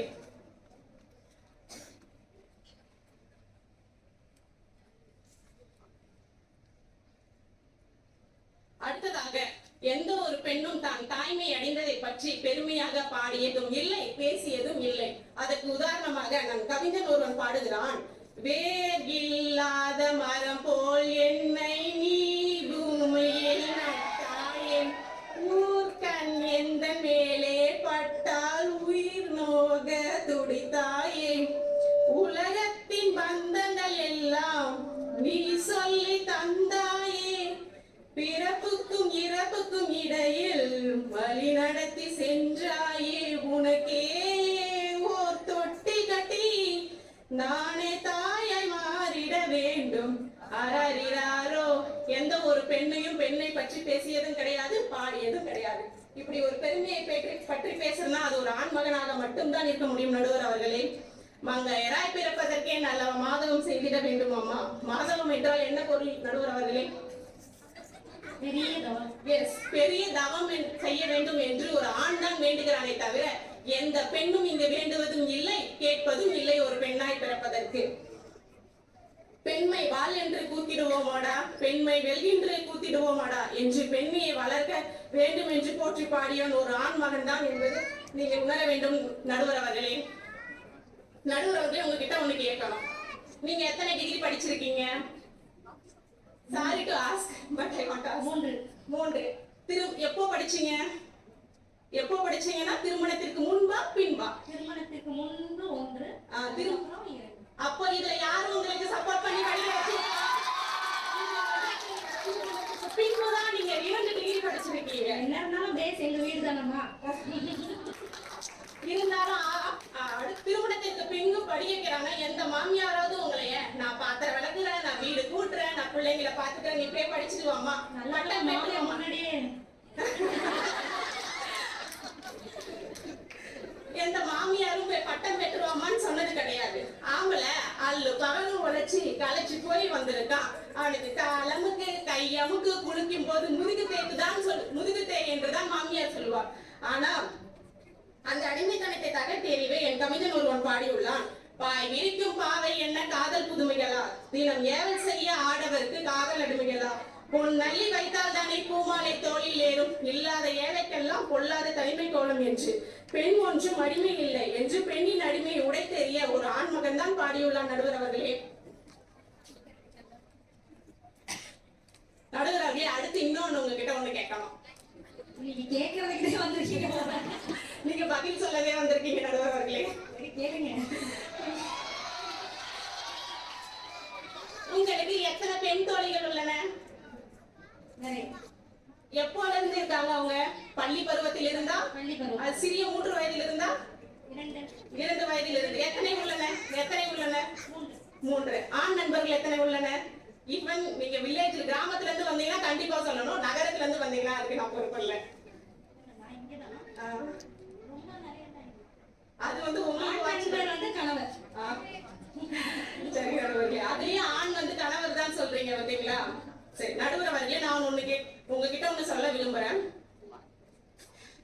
எனக்கும் ஆண் தோழன் உண்டு. 1ஆம் வகுப்பு படிக்கும் போது உள்ள நண்பன் தான் எனக்கு இப்பவும் உண்டு. பெண் தோழிகளோ வருவாங்க, இவ என்னம்மா நிறைய மார்க் எடுப்பா, நிறைய படிப்பா, இவ கூட சேரவே கூடாது அப்படின்னு சொல்லுவாங்க. அதே ஆண் நண்பனா, திவ்யா நீ இன்னைக்கு போய் கணித பாடம் எழுதுறியா, 100க்கு 100 வாங்கு என்று உற்சாகப்படுத்தக்கூடியது ஒரு ஆண்மகனால மட்டும்தான் நடுவர் அவர்களே இருக்க முடியும். நான் உதாரணமாக ஊர்ல இருக்க எந்த எடுத்துக்காட்டையும் சொல்ல விரும்பல நடுவர் அவர்களே. சேலம் மாவட்டம் எக்ஸாமுக்கு பசங்க கிட்ட கேட்டா நல்லா படிக்கலாம், ஏதோ படிச்சிருந்தா கூட நான் படிச்சுட்டேன்னு சொல்லுவோம். பொம்பளை பிள்ளைங்க கிட்ட கேட்டா ஒண்ணும் படிக்கல 100க்கு 100 வாங்குவாங்க. நடுவர் அவர்களே, சேலம் மாவட்டம் ஆத்தூர் வட்டம் கோவிந்தம்பாளையம் கிராமம் என்ற ஊர் நீங்க கேள்விப்பட்டிருக்கீங்களா? நிச்சயமா. நானும் கேள்விப்பட்டிருக்கேன் நடுவர் அவர்களே. அங்க ஒரு பெண் தனது 12ஆம் வகுப்பு பொதுத் தேர்வில் 194 மதிப்பெண் தமிழிலும் கணிதத்தில் 189 மதிப்பெண் பெற்றார். ஆனா அவளது கனவோ கணித மேதாவி அல்லது தமிழ் ஆசிரியர். ஆனா அவளது தாயோ அவங்க வீட்டுக்கு பக்கத்துல இருக்கா.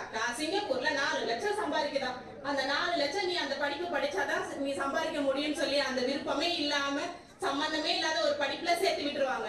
அம்மா சொன்ன பேச்ச தப்பே இல்லைன்னு சொல்லி அவளும் படிப்பா. 4 வருஷம் படிச்சு ஒரு சிங்கப்பூருக்கு அனுப்புவாங்க. எந்த சிங்கப்பூர் நினைக்கிறீங்க? ஊர்ல தமிழ்நாட்டுல இருக்கிற ஒரு அடிமட்ட கிராமத்துக்கு ஒரு கல்யாணத்தை பண்ணி வச்சிருவாங்க.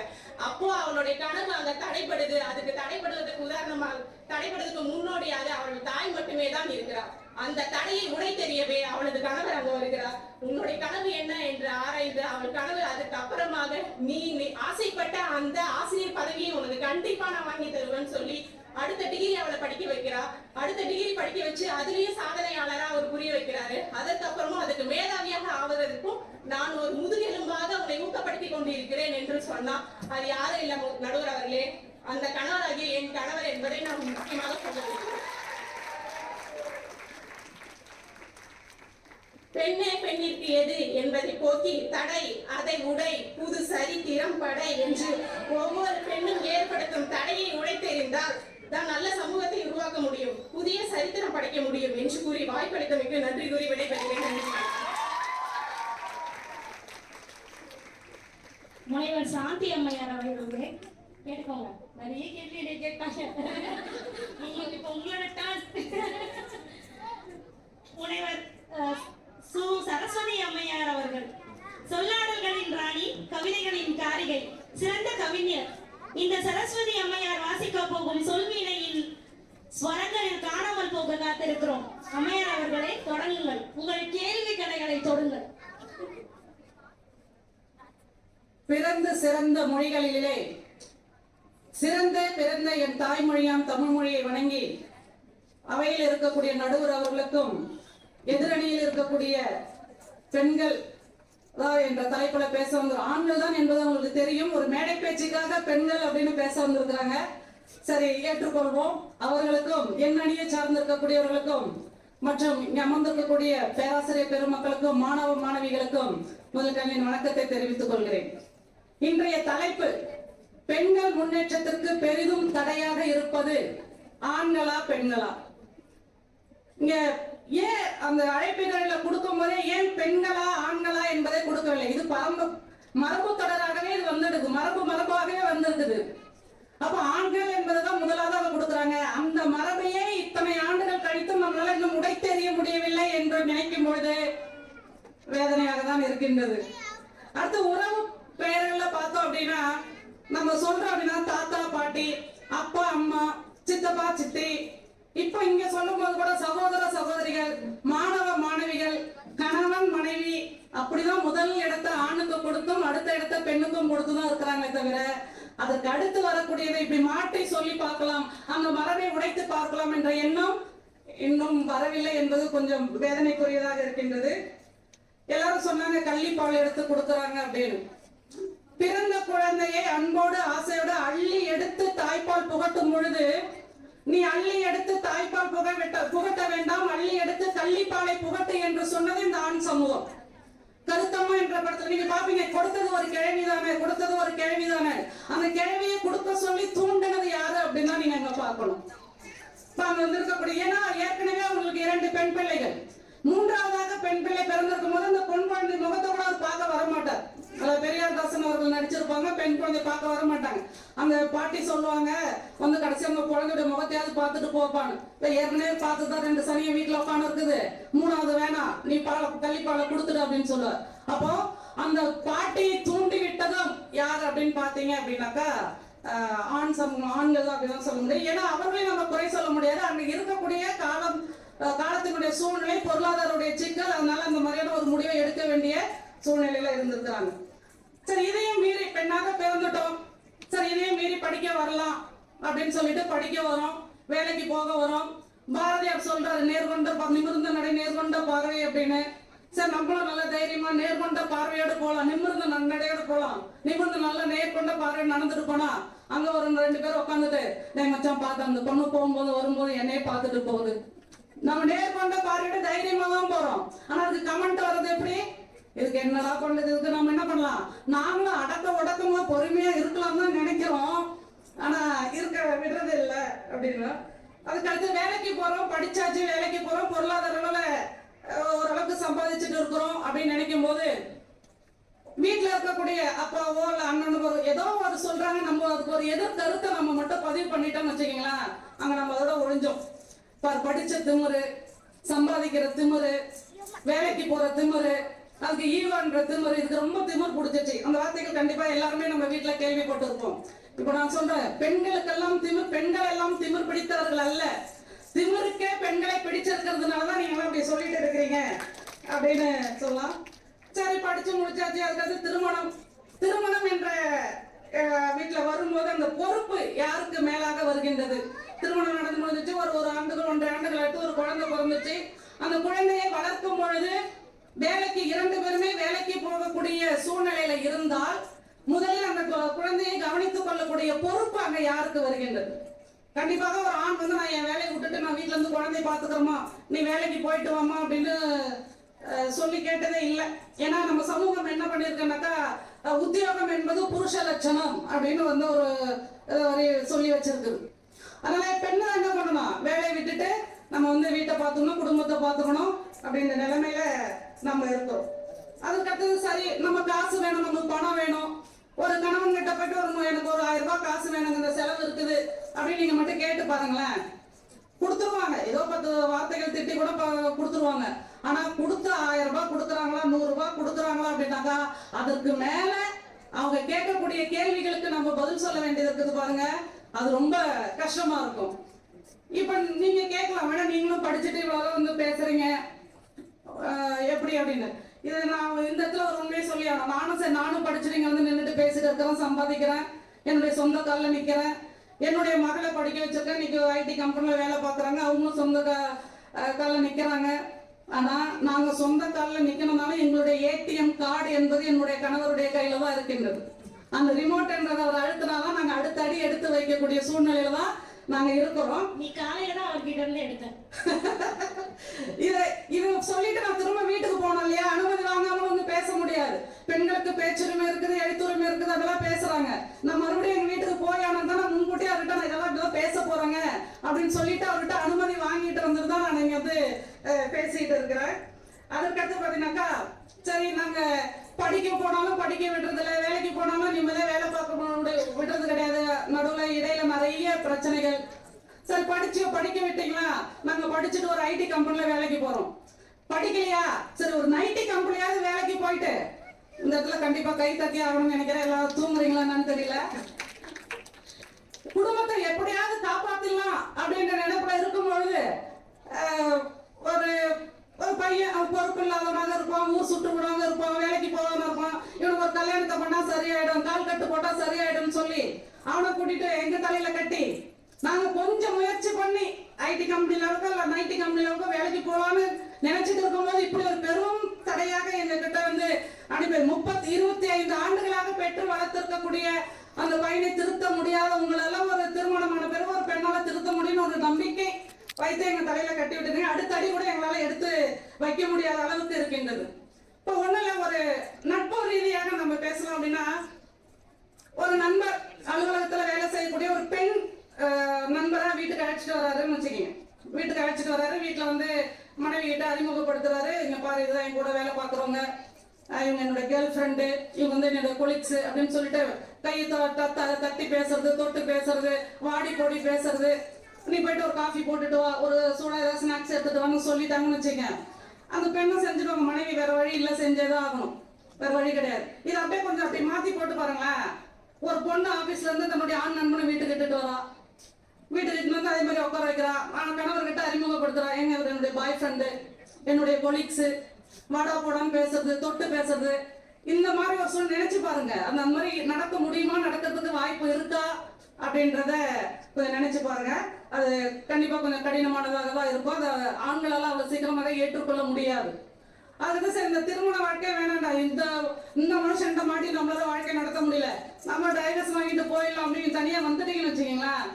வந்து உங்களால தனிமையில ஒரு குழந்தை கொண்டு பார்த்துட்டு அந்த சமூகத்துல வாழ்ந்துட முடியுமா அப்படின்றது ஒரு மிகப்பெரிய கேள்விக்குறி தான். எங்க பையனை பார்க்கக்கூடியவர்களுடைய பார்வை சில நேரங்கள்ல தவறான பார்வையாக இருக்கும் போது அந்த பெண்ணுக்கு கொஞ்சம் கஷ்டமாக தான் இருக்கும். இதுலயும் ஒரு 2 பேர் மறுமணம், ஆணுக்கும் ஒரு மறுமணம், பெண்ணுக்கு ஒரு மறுமணம் கொஞ்சம் செஞ்சுட்டு போறாங்க. அப்ப அந்த ஆண் சொல்லுவாரு, அந்த பொண்டாட்டி கூட்டிங்க வா, இதுதான் உங்க அக்கா படம் கும்பிட்டுக்க, இதுதான் உங்க அக்கா படம் கும்பிட்டுக்க, இதுதான் உங்க அக்கா போட்டுக்கூடிய நாங்கள் கல்வி என்கின்ற அந்த 3 எழுத்தை படிச்சுட்டு கவி பாடக்கூடிய அளவுக்கு ஆற்றல் பொருந்தி வந்திருக்கிறோம் அப்படின்னாக்கா, அந்த துறையில பார்த்தா கூட ஆண்களை விட பெண்கள் தான் வந்து குறைவாக இருக்கிறாங்க. எழுத்துத்துறை எந்த துறையை பார்த்தாலுமே சதவீதத்துல பார்க்கும்போது குறைவுதான். ஏன் அப்படின்னா, பெண்களெல்லாம் எழுத்து உலகத்துக்கு வர முடியலனாக்கா அவங்களுக்கு முழுக்க குடும்பத்தினுடைய பொறுப்புகள் அதிகமாயிடுது. ஆனா ஆணுக்கு அப்படி கிடையாது. அலுவலகம் போயிட்டு வந்துட்டாருனாக்கா அவர் எழுத போறாரு, அவர் ஏதோ எழுத போறாருனாக்கா அவருக்கு தனி ரூமு, அவர் யாரும் எந்த விதமான டிஸ்டர்பும் பண்ணக்கூடாது, அவருக்கு தேவையானதான ஒரு ரூமுக்கு போயிடும்.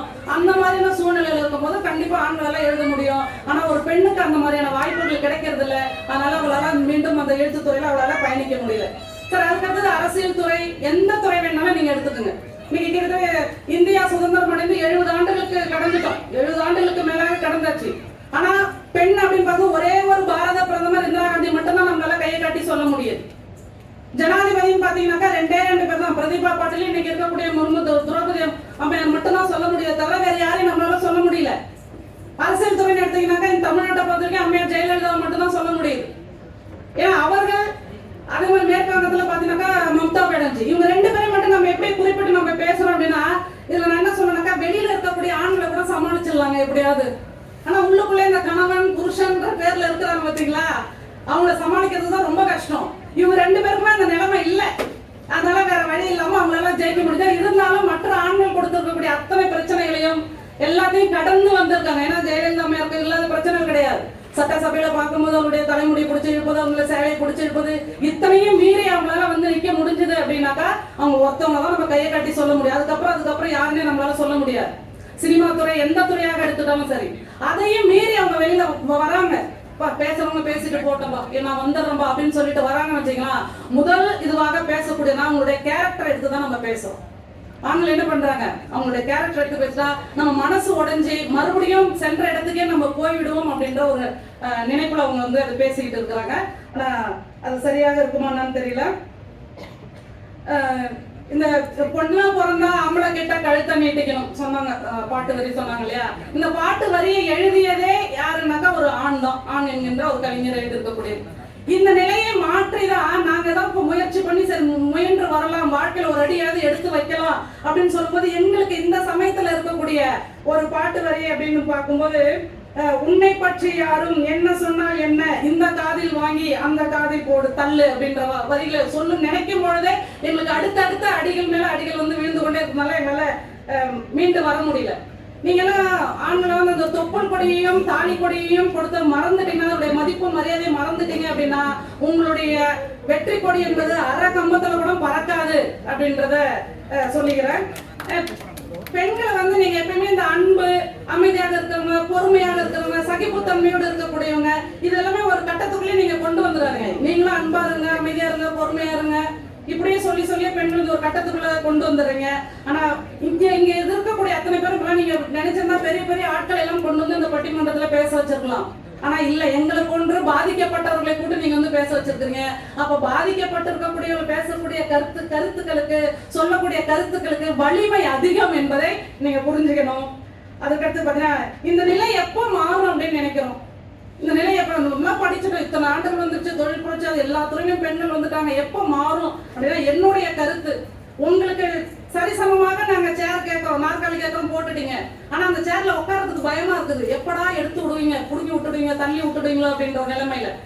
ஆனா எப்போ அந்த நிலைமை மாறும் அப்படின்னு நான் நினைக்கிறேன் அப்படின்னா, உங்களுடைய பார்வையானது எப்பொழுது பெண்கள் மீது கண்ணியமான பார்வையாக மாறுகின்றதோ அப்பொழுதுதான் இந்த நிலைமை மாறும் அப்படின்னு சொல்லி ஒரே ஒரு கேள்வியை எதிரணிகளுக்கு வைக்கிறேன். அது அணி தலைவர் அவர்கள் சொல்லுவாங்க, உங்க பேராசிரியர் மட்டுமல்ல, ஒரு நிதித்துறையை சட்டத்துறையை சார்ந்தவர்கள் அப்படின்றதுனால காலங்காலமாக இந்த 33% இடஒதுக்கீடு கிடைக்கவே இல்லை. கையெழுத்து தாங்க போடணும், ஒரு ஆண்கள் தான் சேர்ந்து கையெழுத்து போடணும். அதுவே கையெழுத்து போட முடியாம தடுத்து நிறுத்தி வைக்கப்படுது. இப்போதான் கையெழுத்து போட்டு அந்த மசோதா வந்துருது, அதுவும் சட்டமா வந்திருக்குமா, அது எந்த அளவுக்கு பெண்களுக்கு பாதுகாப்பாக இருக்குன்றது தெரியல. ஏன் இந்த 33% ஒதுக்கீடு கூட இத்தனை காலகட்டமாக ஒரு கையெழுத்து போட முடியாம மசோதா தாக்கல் பண்ண முடியாம இருந்தது அப்படின்றதுக்கு காரணத்தை எதிரணியில் இருக்கக்கூடியவர்கள் வந்து கூறுவார்கள் அப்படின்னு நம்புகிறேன். வாய்ப்பளித்தமைக்கு நன்றி கூறி விடைபெறுகிறேன். நன்றி, வணக்கம்.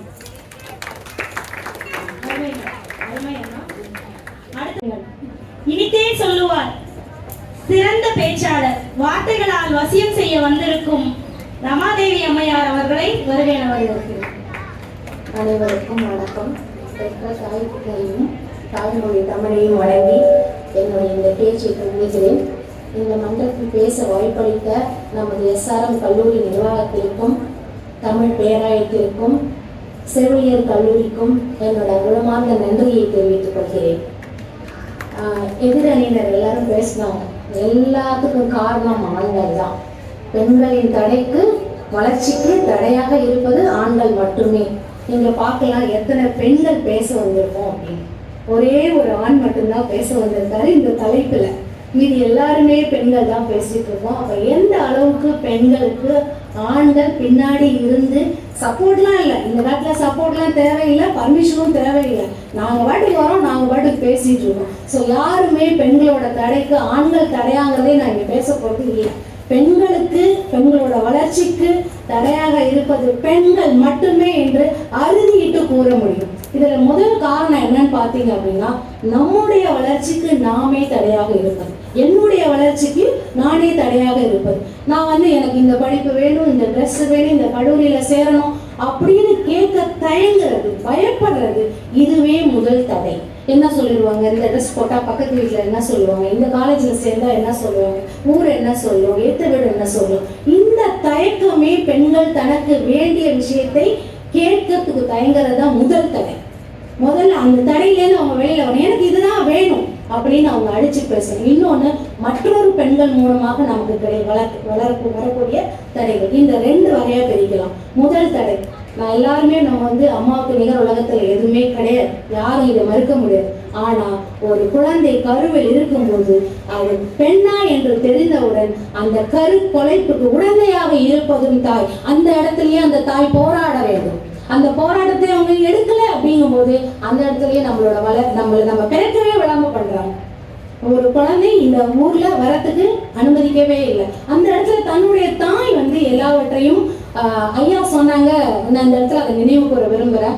என்னுடைய முழு வளர்ச்சிக்கும் என்னுடைய மனைவிதான் வந்து காரணம், துணைவிதான் காரணம், மனைவிதான் காரணம். ஏன்னா துணைவினா அது வேற மாதிரி ஆயிடும், மனைவிதான் காரணம்னு சொன்னாங்க. அதுக்கு ஒரு திருக்குறள்ல சொல்லியிருக்காங்க, தற்காத்து தற்கொண்டார் பேணி தகை சார்ந்த சொற்காத்து சோர்விலால் பெண். ஒரு பெண் ஆனவள் தன்னையும் காத்துக்கொண்டு தன்னை மணந்தவனையும் காத்துக்கொண்டு தன்னுடைய குடும்பத்தோட கௌரவம் அந்தஸ்து அனைத்தையும் அவள் சோர்வில்லாமல் இருக்கிறாள். அப்ப எத்தகைய லீடர்ஷிப், எவ்வளவு ஆற்றல் ஒரு பெண்ணுக்குள்ள இருக்கு. அந்த ஆற்றலை நாம் ஏன் வெளியில கொண்டு வரல? நாம ஏன் ஆண்கள்கிட்ட போய் கேட்கணும், நீங்க எனக்கு சப்போர்ட் பண்ணுங்க, எனக்கு பின்னாடி இல்லைங்க அப்படின்னு நாம ஏன் கேட்கணும்? நமக்குள்ள இவ்வளவு ஆற்றல் இருக்கு. இதை திருவள்ளுவர் சொல்லியிருக்கிறார், எத்தனையோ ஆண்டுகளுக்கு முன்னாடி இதை சொல்லியிருக்கிறார். நம்ம why we have to depend others, நம்முடைய ஆற்றல் என்னவென்று நமக்கே தெரியவில்லை. அங்கதான் நம்மளோட தடையே தொடங்குகிறது. எல்லாரும் வந்து சிரிக்க அழகா ரசிக்கிற மாதிரி பேசினாங்க. நான் வந்து பார்த்தேன், இது வந்து சிரிச்சு ரசிச்சுட்டு போற கூடிய ஒரு விஷயமா எனக்கு தோணலை. அதனாலதான் சொல்றேன், நம்முடைய ஆற்றல் என்னவென்று நமக்கு தெரியும். அந்த ஆற்றலை வெளிக்கொண்டு வராமல் நாமே அதற்கு தடையாக. ரெண்டாவது பாத்தீங்கன்னா ஃபர்ஸ்ட் அடுத்த பெண்கள், அந்த உருவம் வந்து நிறைய இருக்கும். மாமியார் இருப்பாங்க, நாத்தனார் இருப்பாங்க, இந்த மாதிரி நிறைய பேர் நமக்கு தடையா இருக்காங்க. முதல் விஷயம் பாத்தீங்கன்னா இந்த கருக்கலை. இதுல பாத்தீங்கன்னா மிகவும் வளர்ந்த மாநிலமான மகாராஷ்டிரால பாத்தீங்கன்னா 2020 2009 வரைக்கும் பாத்தீங்கன்னா கிட்டத்தட்ட 9 மில்லியன் ஃபீமேல்ஸ் கருவிலே அழிக்கப்படுறாங்க. ஆனா இதுக்கு எத்தனையோ சட்டங்கள் இருக்கு. உங்களுக்கு தெரியுமா என்னன்னு தெரியல. எத்தனை பேருக்கு இந்த சட்டங்கள் வந்து பெண்களுக்கு துணையாக இருக்கிறது? அது என்னென்ன சட்டங்கள்ன்ற அவேர்னஸ் இருக்கா தெரியுமா? யாருக்காவது ஒருத்தருக்காக தெரியுமா? இந்த கருக்கொலைப்பு தப்பு, இதுக்கு ஒரு ஆக்ட் இருக்கு, இதுல நம்ம போய் வந்து கேஸ் ஃபைல் பண்ணலாம், போராடலாம் அப்படிங்கிறது யாருக்காவது தெரியுமா? அந்த பெண் அந்த இடத்துல பிடிவாதமா என்னுடைய குழந்தைய நான் கொல்ல மாட்டேன் அப்படின்னு ஏன் இல்லை? அப்ப நாம தானே நமக்கு தடையா இருக்கும். சரி, அங்கேயாவது விட்ட ஏதோ 1-2 தப்பிச்சு வெளில வரும். வெளியில வந்தோடனே அடுத்தது படிக்க வைக்கிறது. என்ன படிக்க வைக்கிறது, ஏது படிக்கிறது? படிக்க வச்சோன்னா ஓகே, நிறைய படிச்சுட்டா அதுக்கு தகுந்த மாதிரி மாப்பிள்ளை பார்க்கணும், அது கல்யாணம் பண்ணி கொடுக்கணும், அதுக்கு நிறைய செலவு பண்ணணும். ஸோ அந்த கட்டத்திலேயும் நம்மளுடைய தேவைகள் அங்கே ஒரு அம்மாவாலும் அதுக்கு மறுக்கப்படுது. இது வந்து நான் வந்து கதையெல்லாம் சொல்லலை. ரீசெண்ட்லி இந்த கல்வியாண்டில் எனது அடுத்த வீட்டில் என்னுடைய சொந்தக்கார பொண்ணு தமிழரசி, அந்த பொண்ணு +2 படிச்சிருக்கா, முடிச்சா நல்ல மார்க் 1000க்கு மேலே வாங்கியிருக்கா. அவங்க அம்மா வந்து சொல்கிறாங்க, ஒரு பையன் நிறைய, எங்கள் ஊருக்கு கொஞ்சம் கிராமம் தான், அதில் பார்த்தீங்கன்னா நிலப்பலெல்லாம் நிறையா இருக்குது, பையனுக்கு சொந்த வீடெலாம் இருக்குது, துபாயில் வேலை பார்க்குறான், இப்போ படித்து என்ன பண்ண போகிறா, கல்யாணம் பண்ணி கொடுத்துடலாம் அப்படின்னு சொல்லிட்டு ஷி டிசைடு. அவங்க அந்த இடத்துல முடிவு எடுத்துட்டாங்க. ஆனால் அந்த பெண் பிடிவாதமாக இருந்து என்னால் கல்யாணம் பண்ணிக்க முடியாது, நான் மேலே படிக்க தான் செய்வேன் அப்படின்னு சொல்லிட்டு அம்மா கிட்ட சண்டை போடுறேன். இது ஒரு நல்ல விஷயத்துக்காக சண்டை போடுறது தப்பே கிடையாது. அம்மா கிட்ட சண்டை போட்டு பக்கத்தில் பாட்டி, இவங்கெல்லாம் பாட்டியெல்லாம் குறை சொல்லிட்டு இருந்தாங்க. அந்த பாட்டி கொஞ்சம் ஃபார்வர்டான பாட்டி. அந்த பாட்டி அவங்க வீட்டில் வச்சு அவளுக்கு 1 மாதம் வரைக்கும் அவளுக்கு சப்போர்ட் பண்ணி, பின் அவங்க அப்பாவும் சரி அவனோட சகோதரனும் அந்த குழந்தைக்கு சப்போர்ட் பண்ணி இன்னைக்கு அந்த பொண்ணு BCA படிக்கிறா தஞ்சாவூர்ல ஒரு காலேஜ்.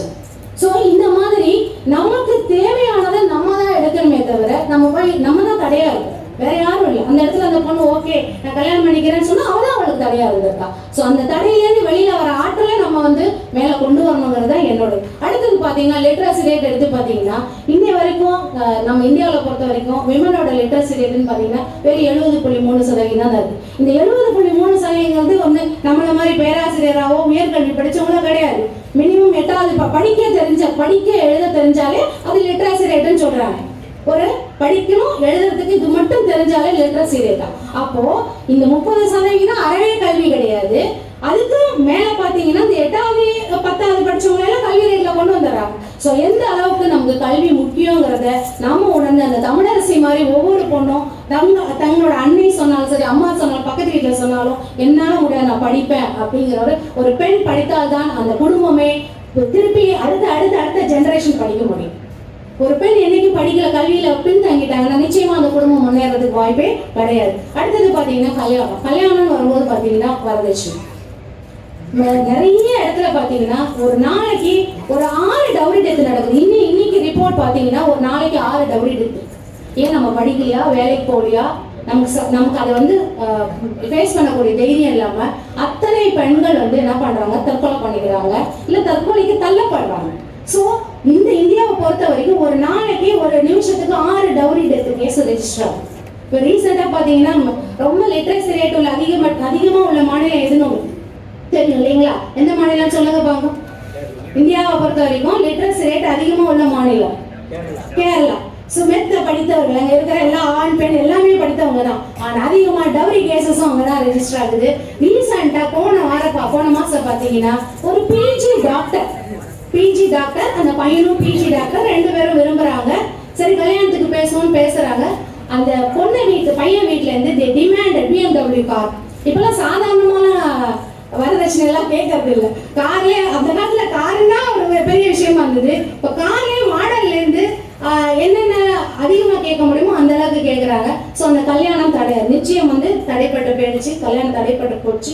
அதுல வந்து அந்த பெண் வந்து அந்த even though she is a doctor அதை ஃபேஸ் பண்ண முடியாம அவங்க தன்னை வந்து மயச்சுக்கிறாங்க. இப்போ இந்த பையனையும் அவங்களோட அம்மாவையும் அரெஸ்ட் பண்ணிருக்காங்க. அதனால ஒரு யூஸும் கிடையாது, உங்க உயிர் போனதுதான். ஸோ அந்த இடத்துல நாம இந்த ஆண் இல்லை என்று வேற ஆண் இல்லையா நான் கேட்கிறேன். அந்த டாக்டர் தான் கல்யாணம் பண்ணிக்கணுமா? அப்படிப்பட்ட ஒரு ஆண்மகன் உனக்கே கணவனா வரேன் என்று நான் நினைக்கிறேன். உன்னை டிமாண்ட் பண்றவனே நீ எதுக்கு கணவனா அந்த நிமிஷத்துல அவனை தூக்கி வெளியில எறியணும். அது வந்து ஒரு பெண்ணுக்கு வரணும்.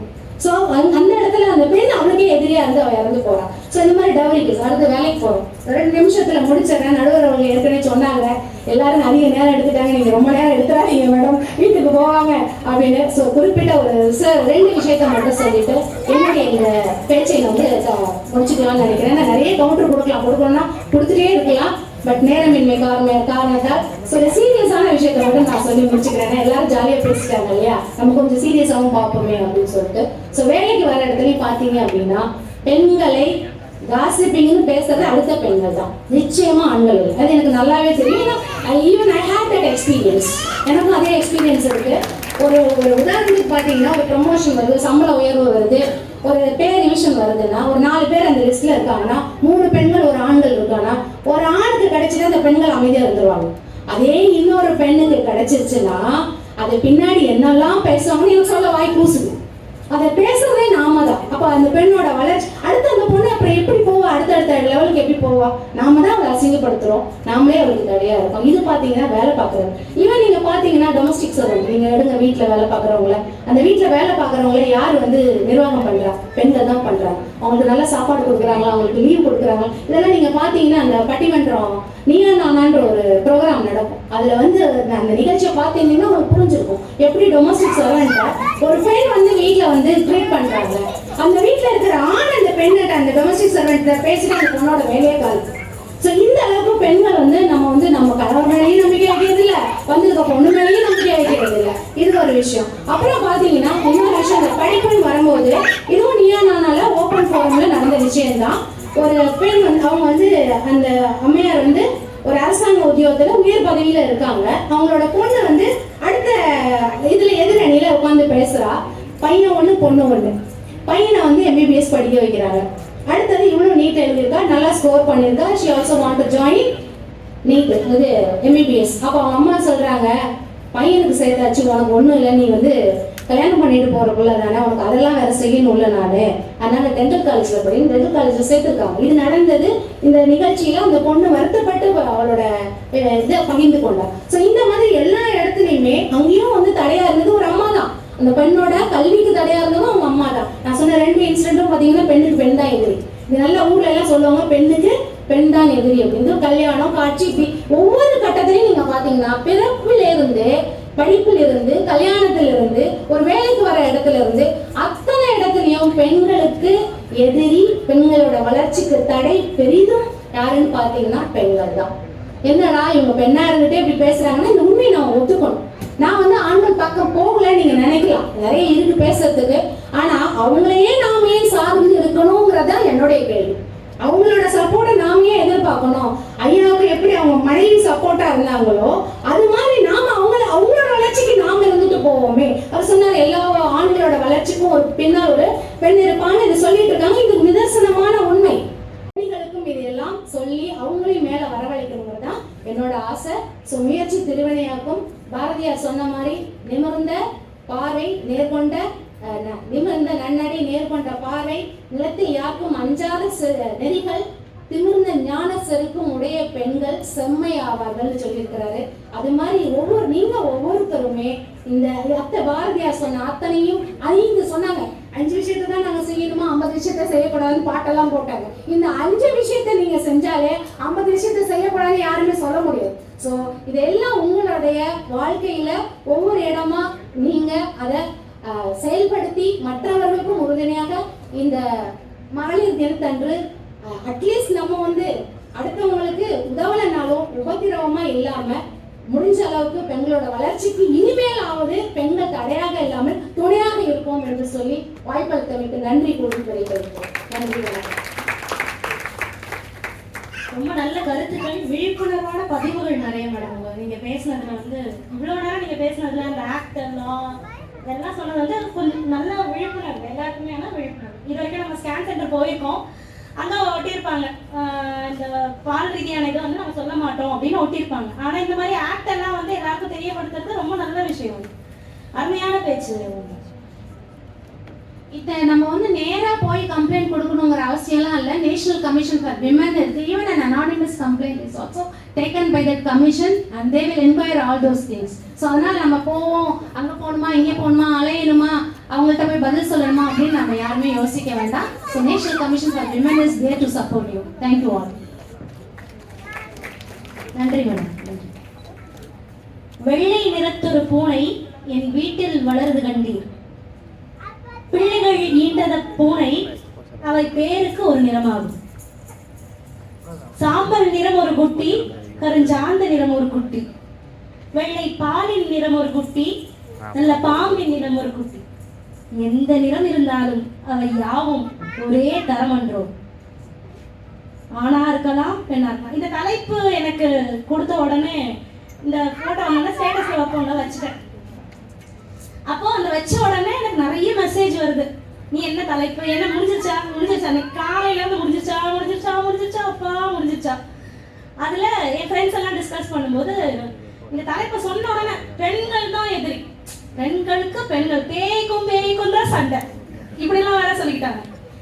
ஆண்கள் என்ன பண்ணாங்க பாவம், அவங்க தான் ஒண்ணும் பண்ணல. நீ நம்ம காலேஜ் எடுத்துக்க, அங்க எடுத்துக்க, இங்க எடுத்துக்க எல்லாம் சொன்னாங்க. எல்லாமே சரி. நான் இதை என்னுடைய விஷயமா நான் இதை யோசிக்கிறேன். இந்த கருத்து வந்த உடனே முதல்ல எடுத்த உடனே ஒரு பெண்ணா நான் வேலை செய்யற ஒரு சூழ்நிலையில என்னுடைய கல்லூரியில எனக்கு மேல இருக்கிறவங்க என்ன எப்படி ட்ரீட் பண்றாங்க அப்படிங்கறத எல்லாருக்குமே வராது.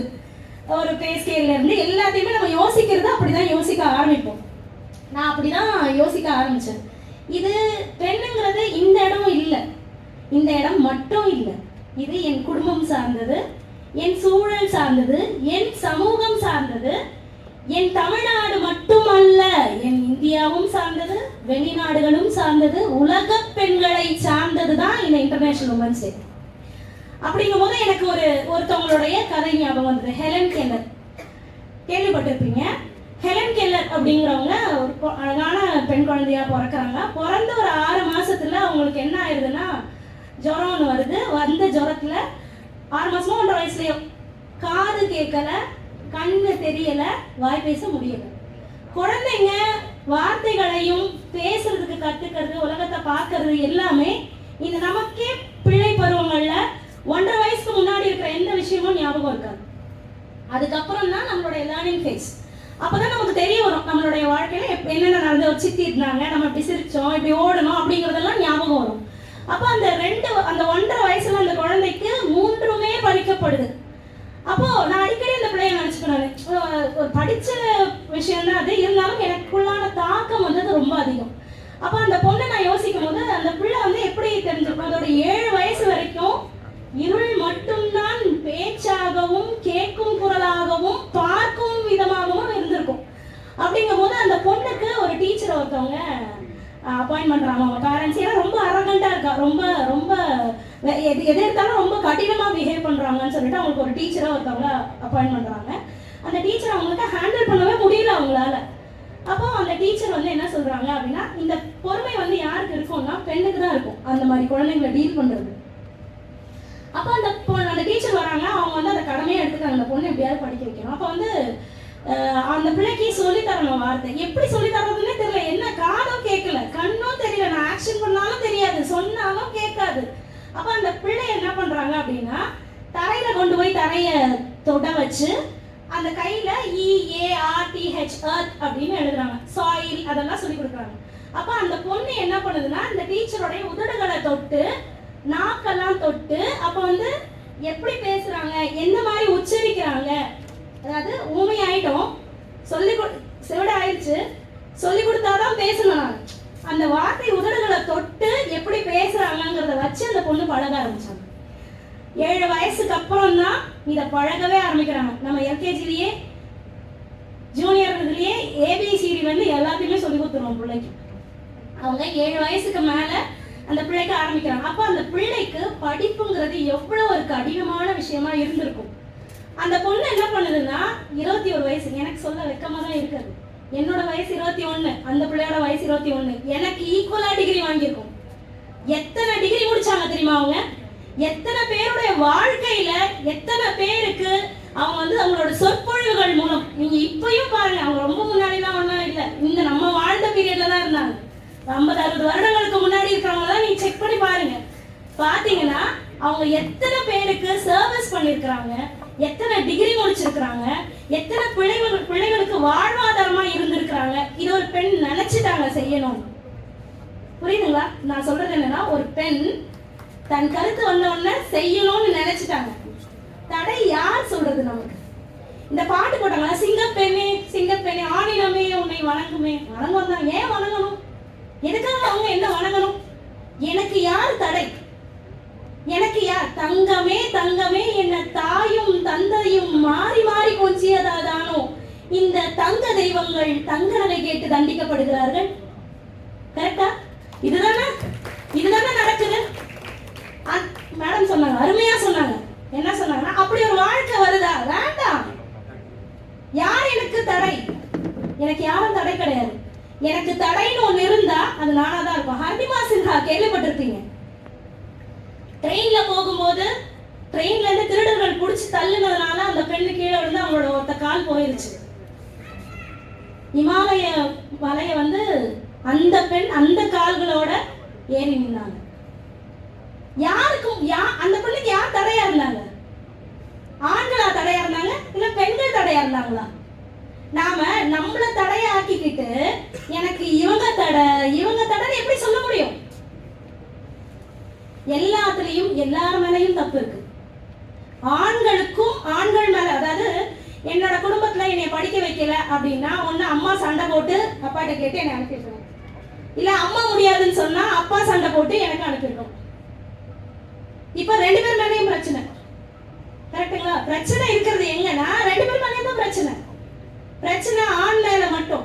அதாவது முடிக்கும் போது கன்னியம்மாள் மேடம் சொன்னாங்க, என்ன சொன்னாங்கன்னா, மீசை இல்லா பாரதிகள் இங்கு உண்டு, மீசை இல்லா பாரதிகள் இங்கு உண்டு, சேவை இல்லா அதாவது அம்மையார் உண்டு, அதாவது அன்னை தெரேசா அம்மையாரும் உண்டு அப்படின்னு சொல்லி சொன்னாங்க. எவ்வளவு பெரிய உண்மை அது! எல்லா ஆண்களையும் சாடவும் முடியாது, எல்லா பெண்களையும் சாடவும் முடியாது. 2 பேருமே சமம் தான். எனக்கு 2 பேருமே சமம் தான். நான் பார்த்ததுல நிறைய பேர் என் வாழ்க்கையில கொடூரமான ஆண்களாகவும் இருந்திருக்கிறாங்க, சேலை இல்லா அன்னை தெரேசாவும் இருந்திருக்கிறாங்க, எத்தனையோ பேர் அப்படி இருந்திருக்கிறாங்க. அப்படி இருக்கும்போது நான் ஆண்கள் மட்டும்தான் கேட்டவங்க, எனக்கு தடை நான் கிடையாது. ஒரு விஷயத்துல நான் ஜெயிக்கணும்னு முடிவு பண்ணிட்டேன்னா எனக்கு தேவையானது இலக்கு மட்டும்தானே தவிர காரணங்கள் கிடையாது. இந்த காரணங்களை நான் யார் மேலையும் சாற்றி விடணும்ன்ற அவசியம் எனக்கு கிடையாது. எனக்கு ஆண் வந்து தடையா இருக்காங்க, போக முடியாதவங்களுக்கு தாங்க இந்த தடையெல்லாம், நம்மளால போக முடியாதுன்னு கிடையாது. அப்போ நம்ம யோசிக்கணும். இந்த சதி திட்டம் பத்தி மேடம் பேசினாங்க. சதி திட்டம் ஒன்றும் ஒழிஞ்சு போனது 500 வருஷங்களுக்கு முன்னாடி கிடையாது. இப்ப ரீசெண்டா ஒரு நூற்றாண்டுக்குள்ளார ரீசெண்டா, கரெக்டுங்களா? குழந்தை திருமணம் தடை சட்டமா வந்தது ரீசெண்டா. நாம இப்ப டெவலப்பிங் ஃபேஸ்ல இருக்கோம். நமக்கு தெரிஞ்சிருச்சு எதெல்லாம் நமக்கு தடைன்னு தெரிஞ்சிருச்சு. நம்ம அதை தாண்டி வர ஆரம்பிச்சிட்டோம். இப்ப நமக்கு தெரியுது இது பிரச்சனையா, எனக்கு வேண்டாம். குடும்பத்துல நீ பிரச்சனையா, நீ எனக்கு வேண்டாம். என்னால தெளிவா சொல்ல முடியுது. No means no. I know that அப்படின்னு நம்மளால சொல்ல முடியுது. அப்படி இருக்கும்போது ஆண்கள் தடையா பெண்கள் தடையான பேசுறதை விட்டுட்டு நம்ம என்ன பண்ணணும்னா நம்மளோட இலக்கை நோக்கி காரணங்கள் சொல்லாம நாம பயணப்படணும். இதுவே என் தீர்ப்பாக நான் முடிவு கொள்கிறேன். நன்றி.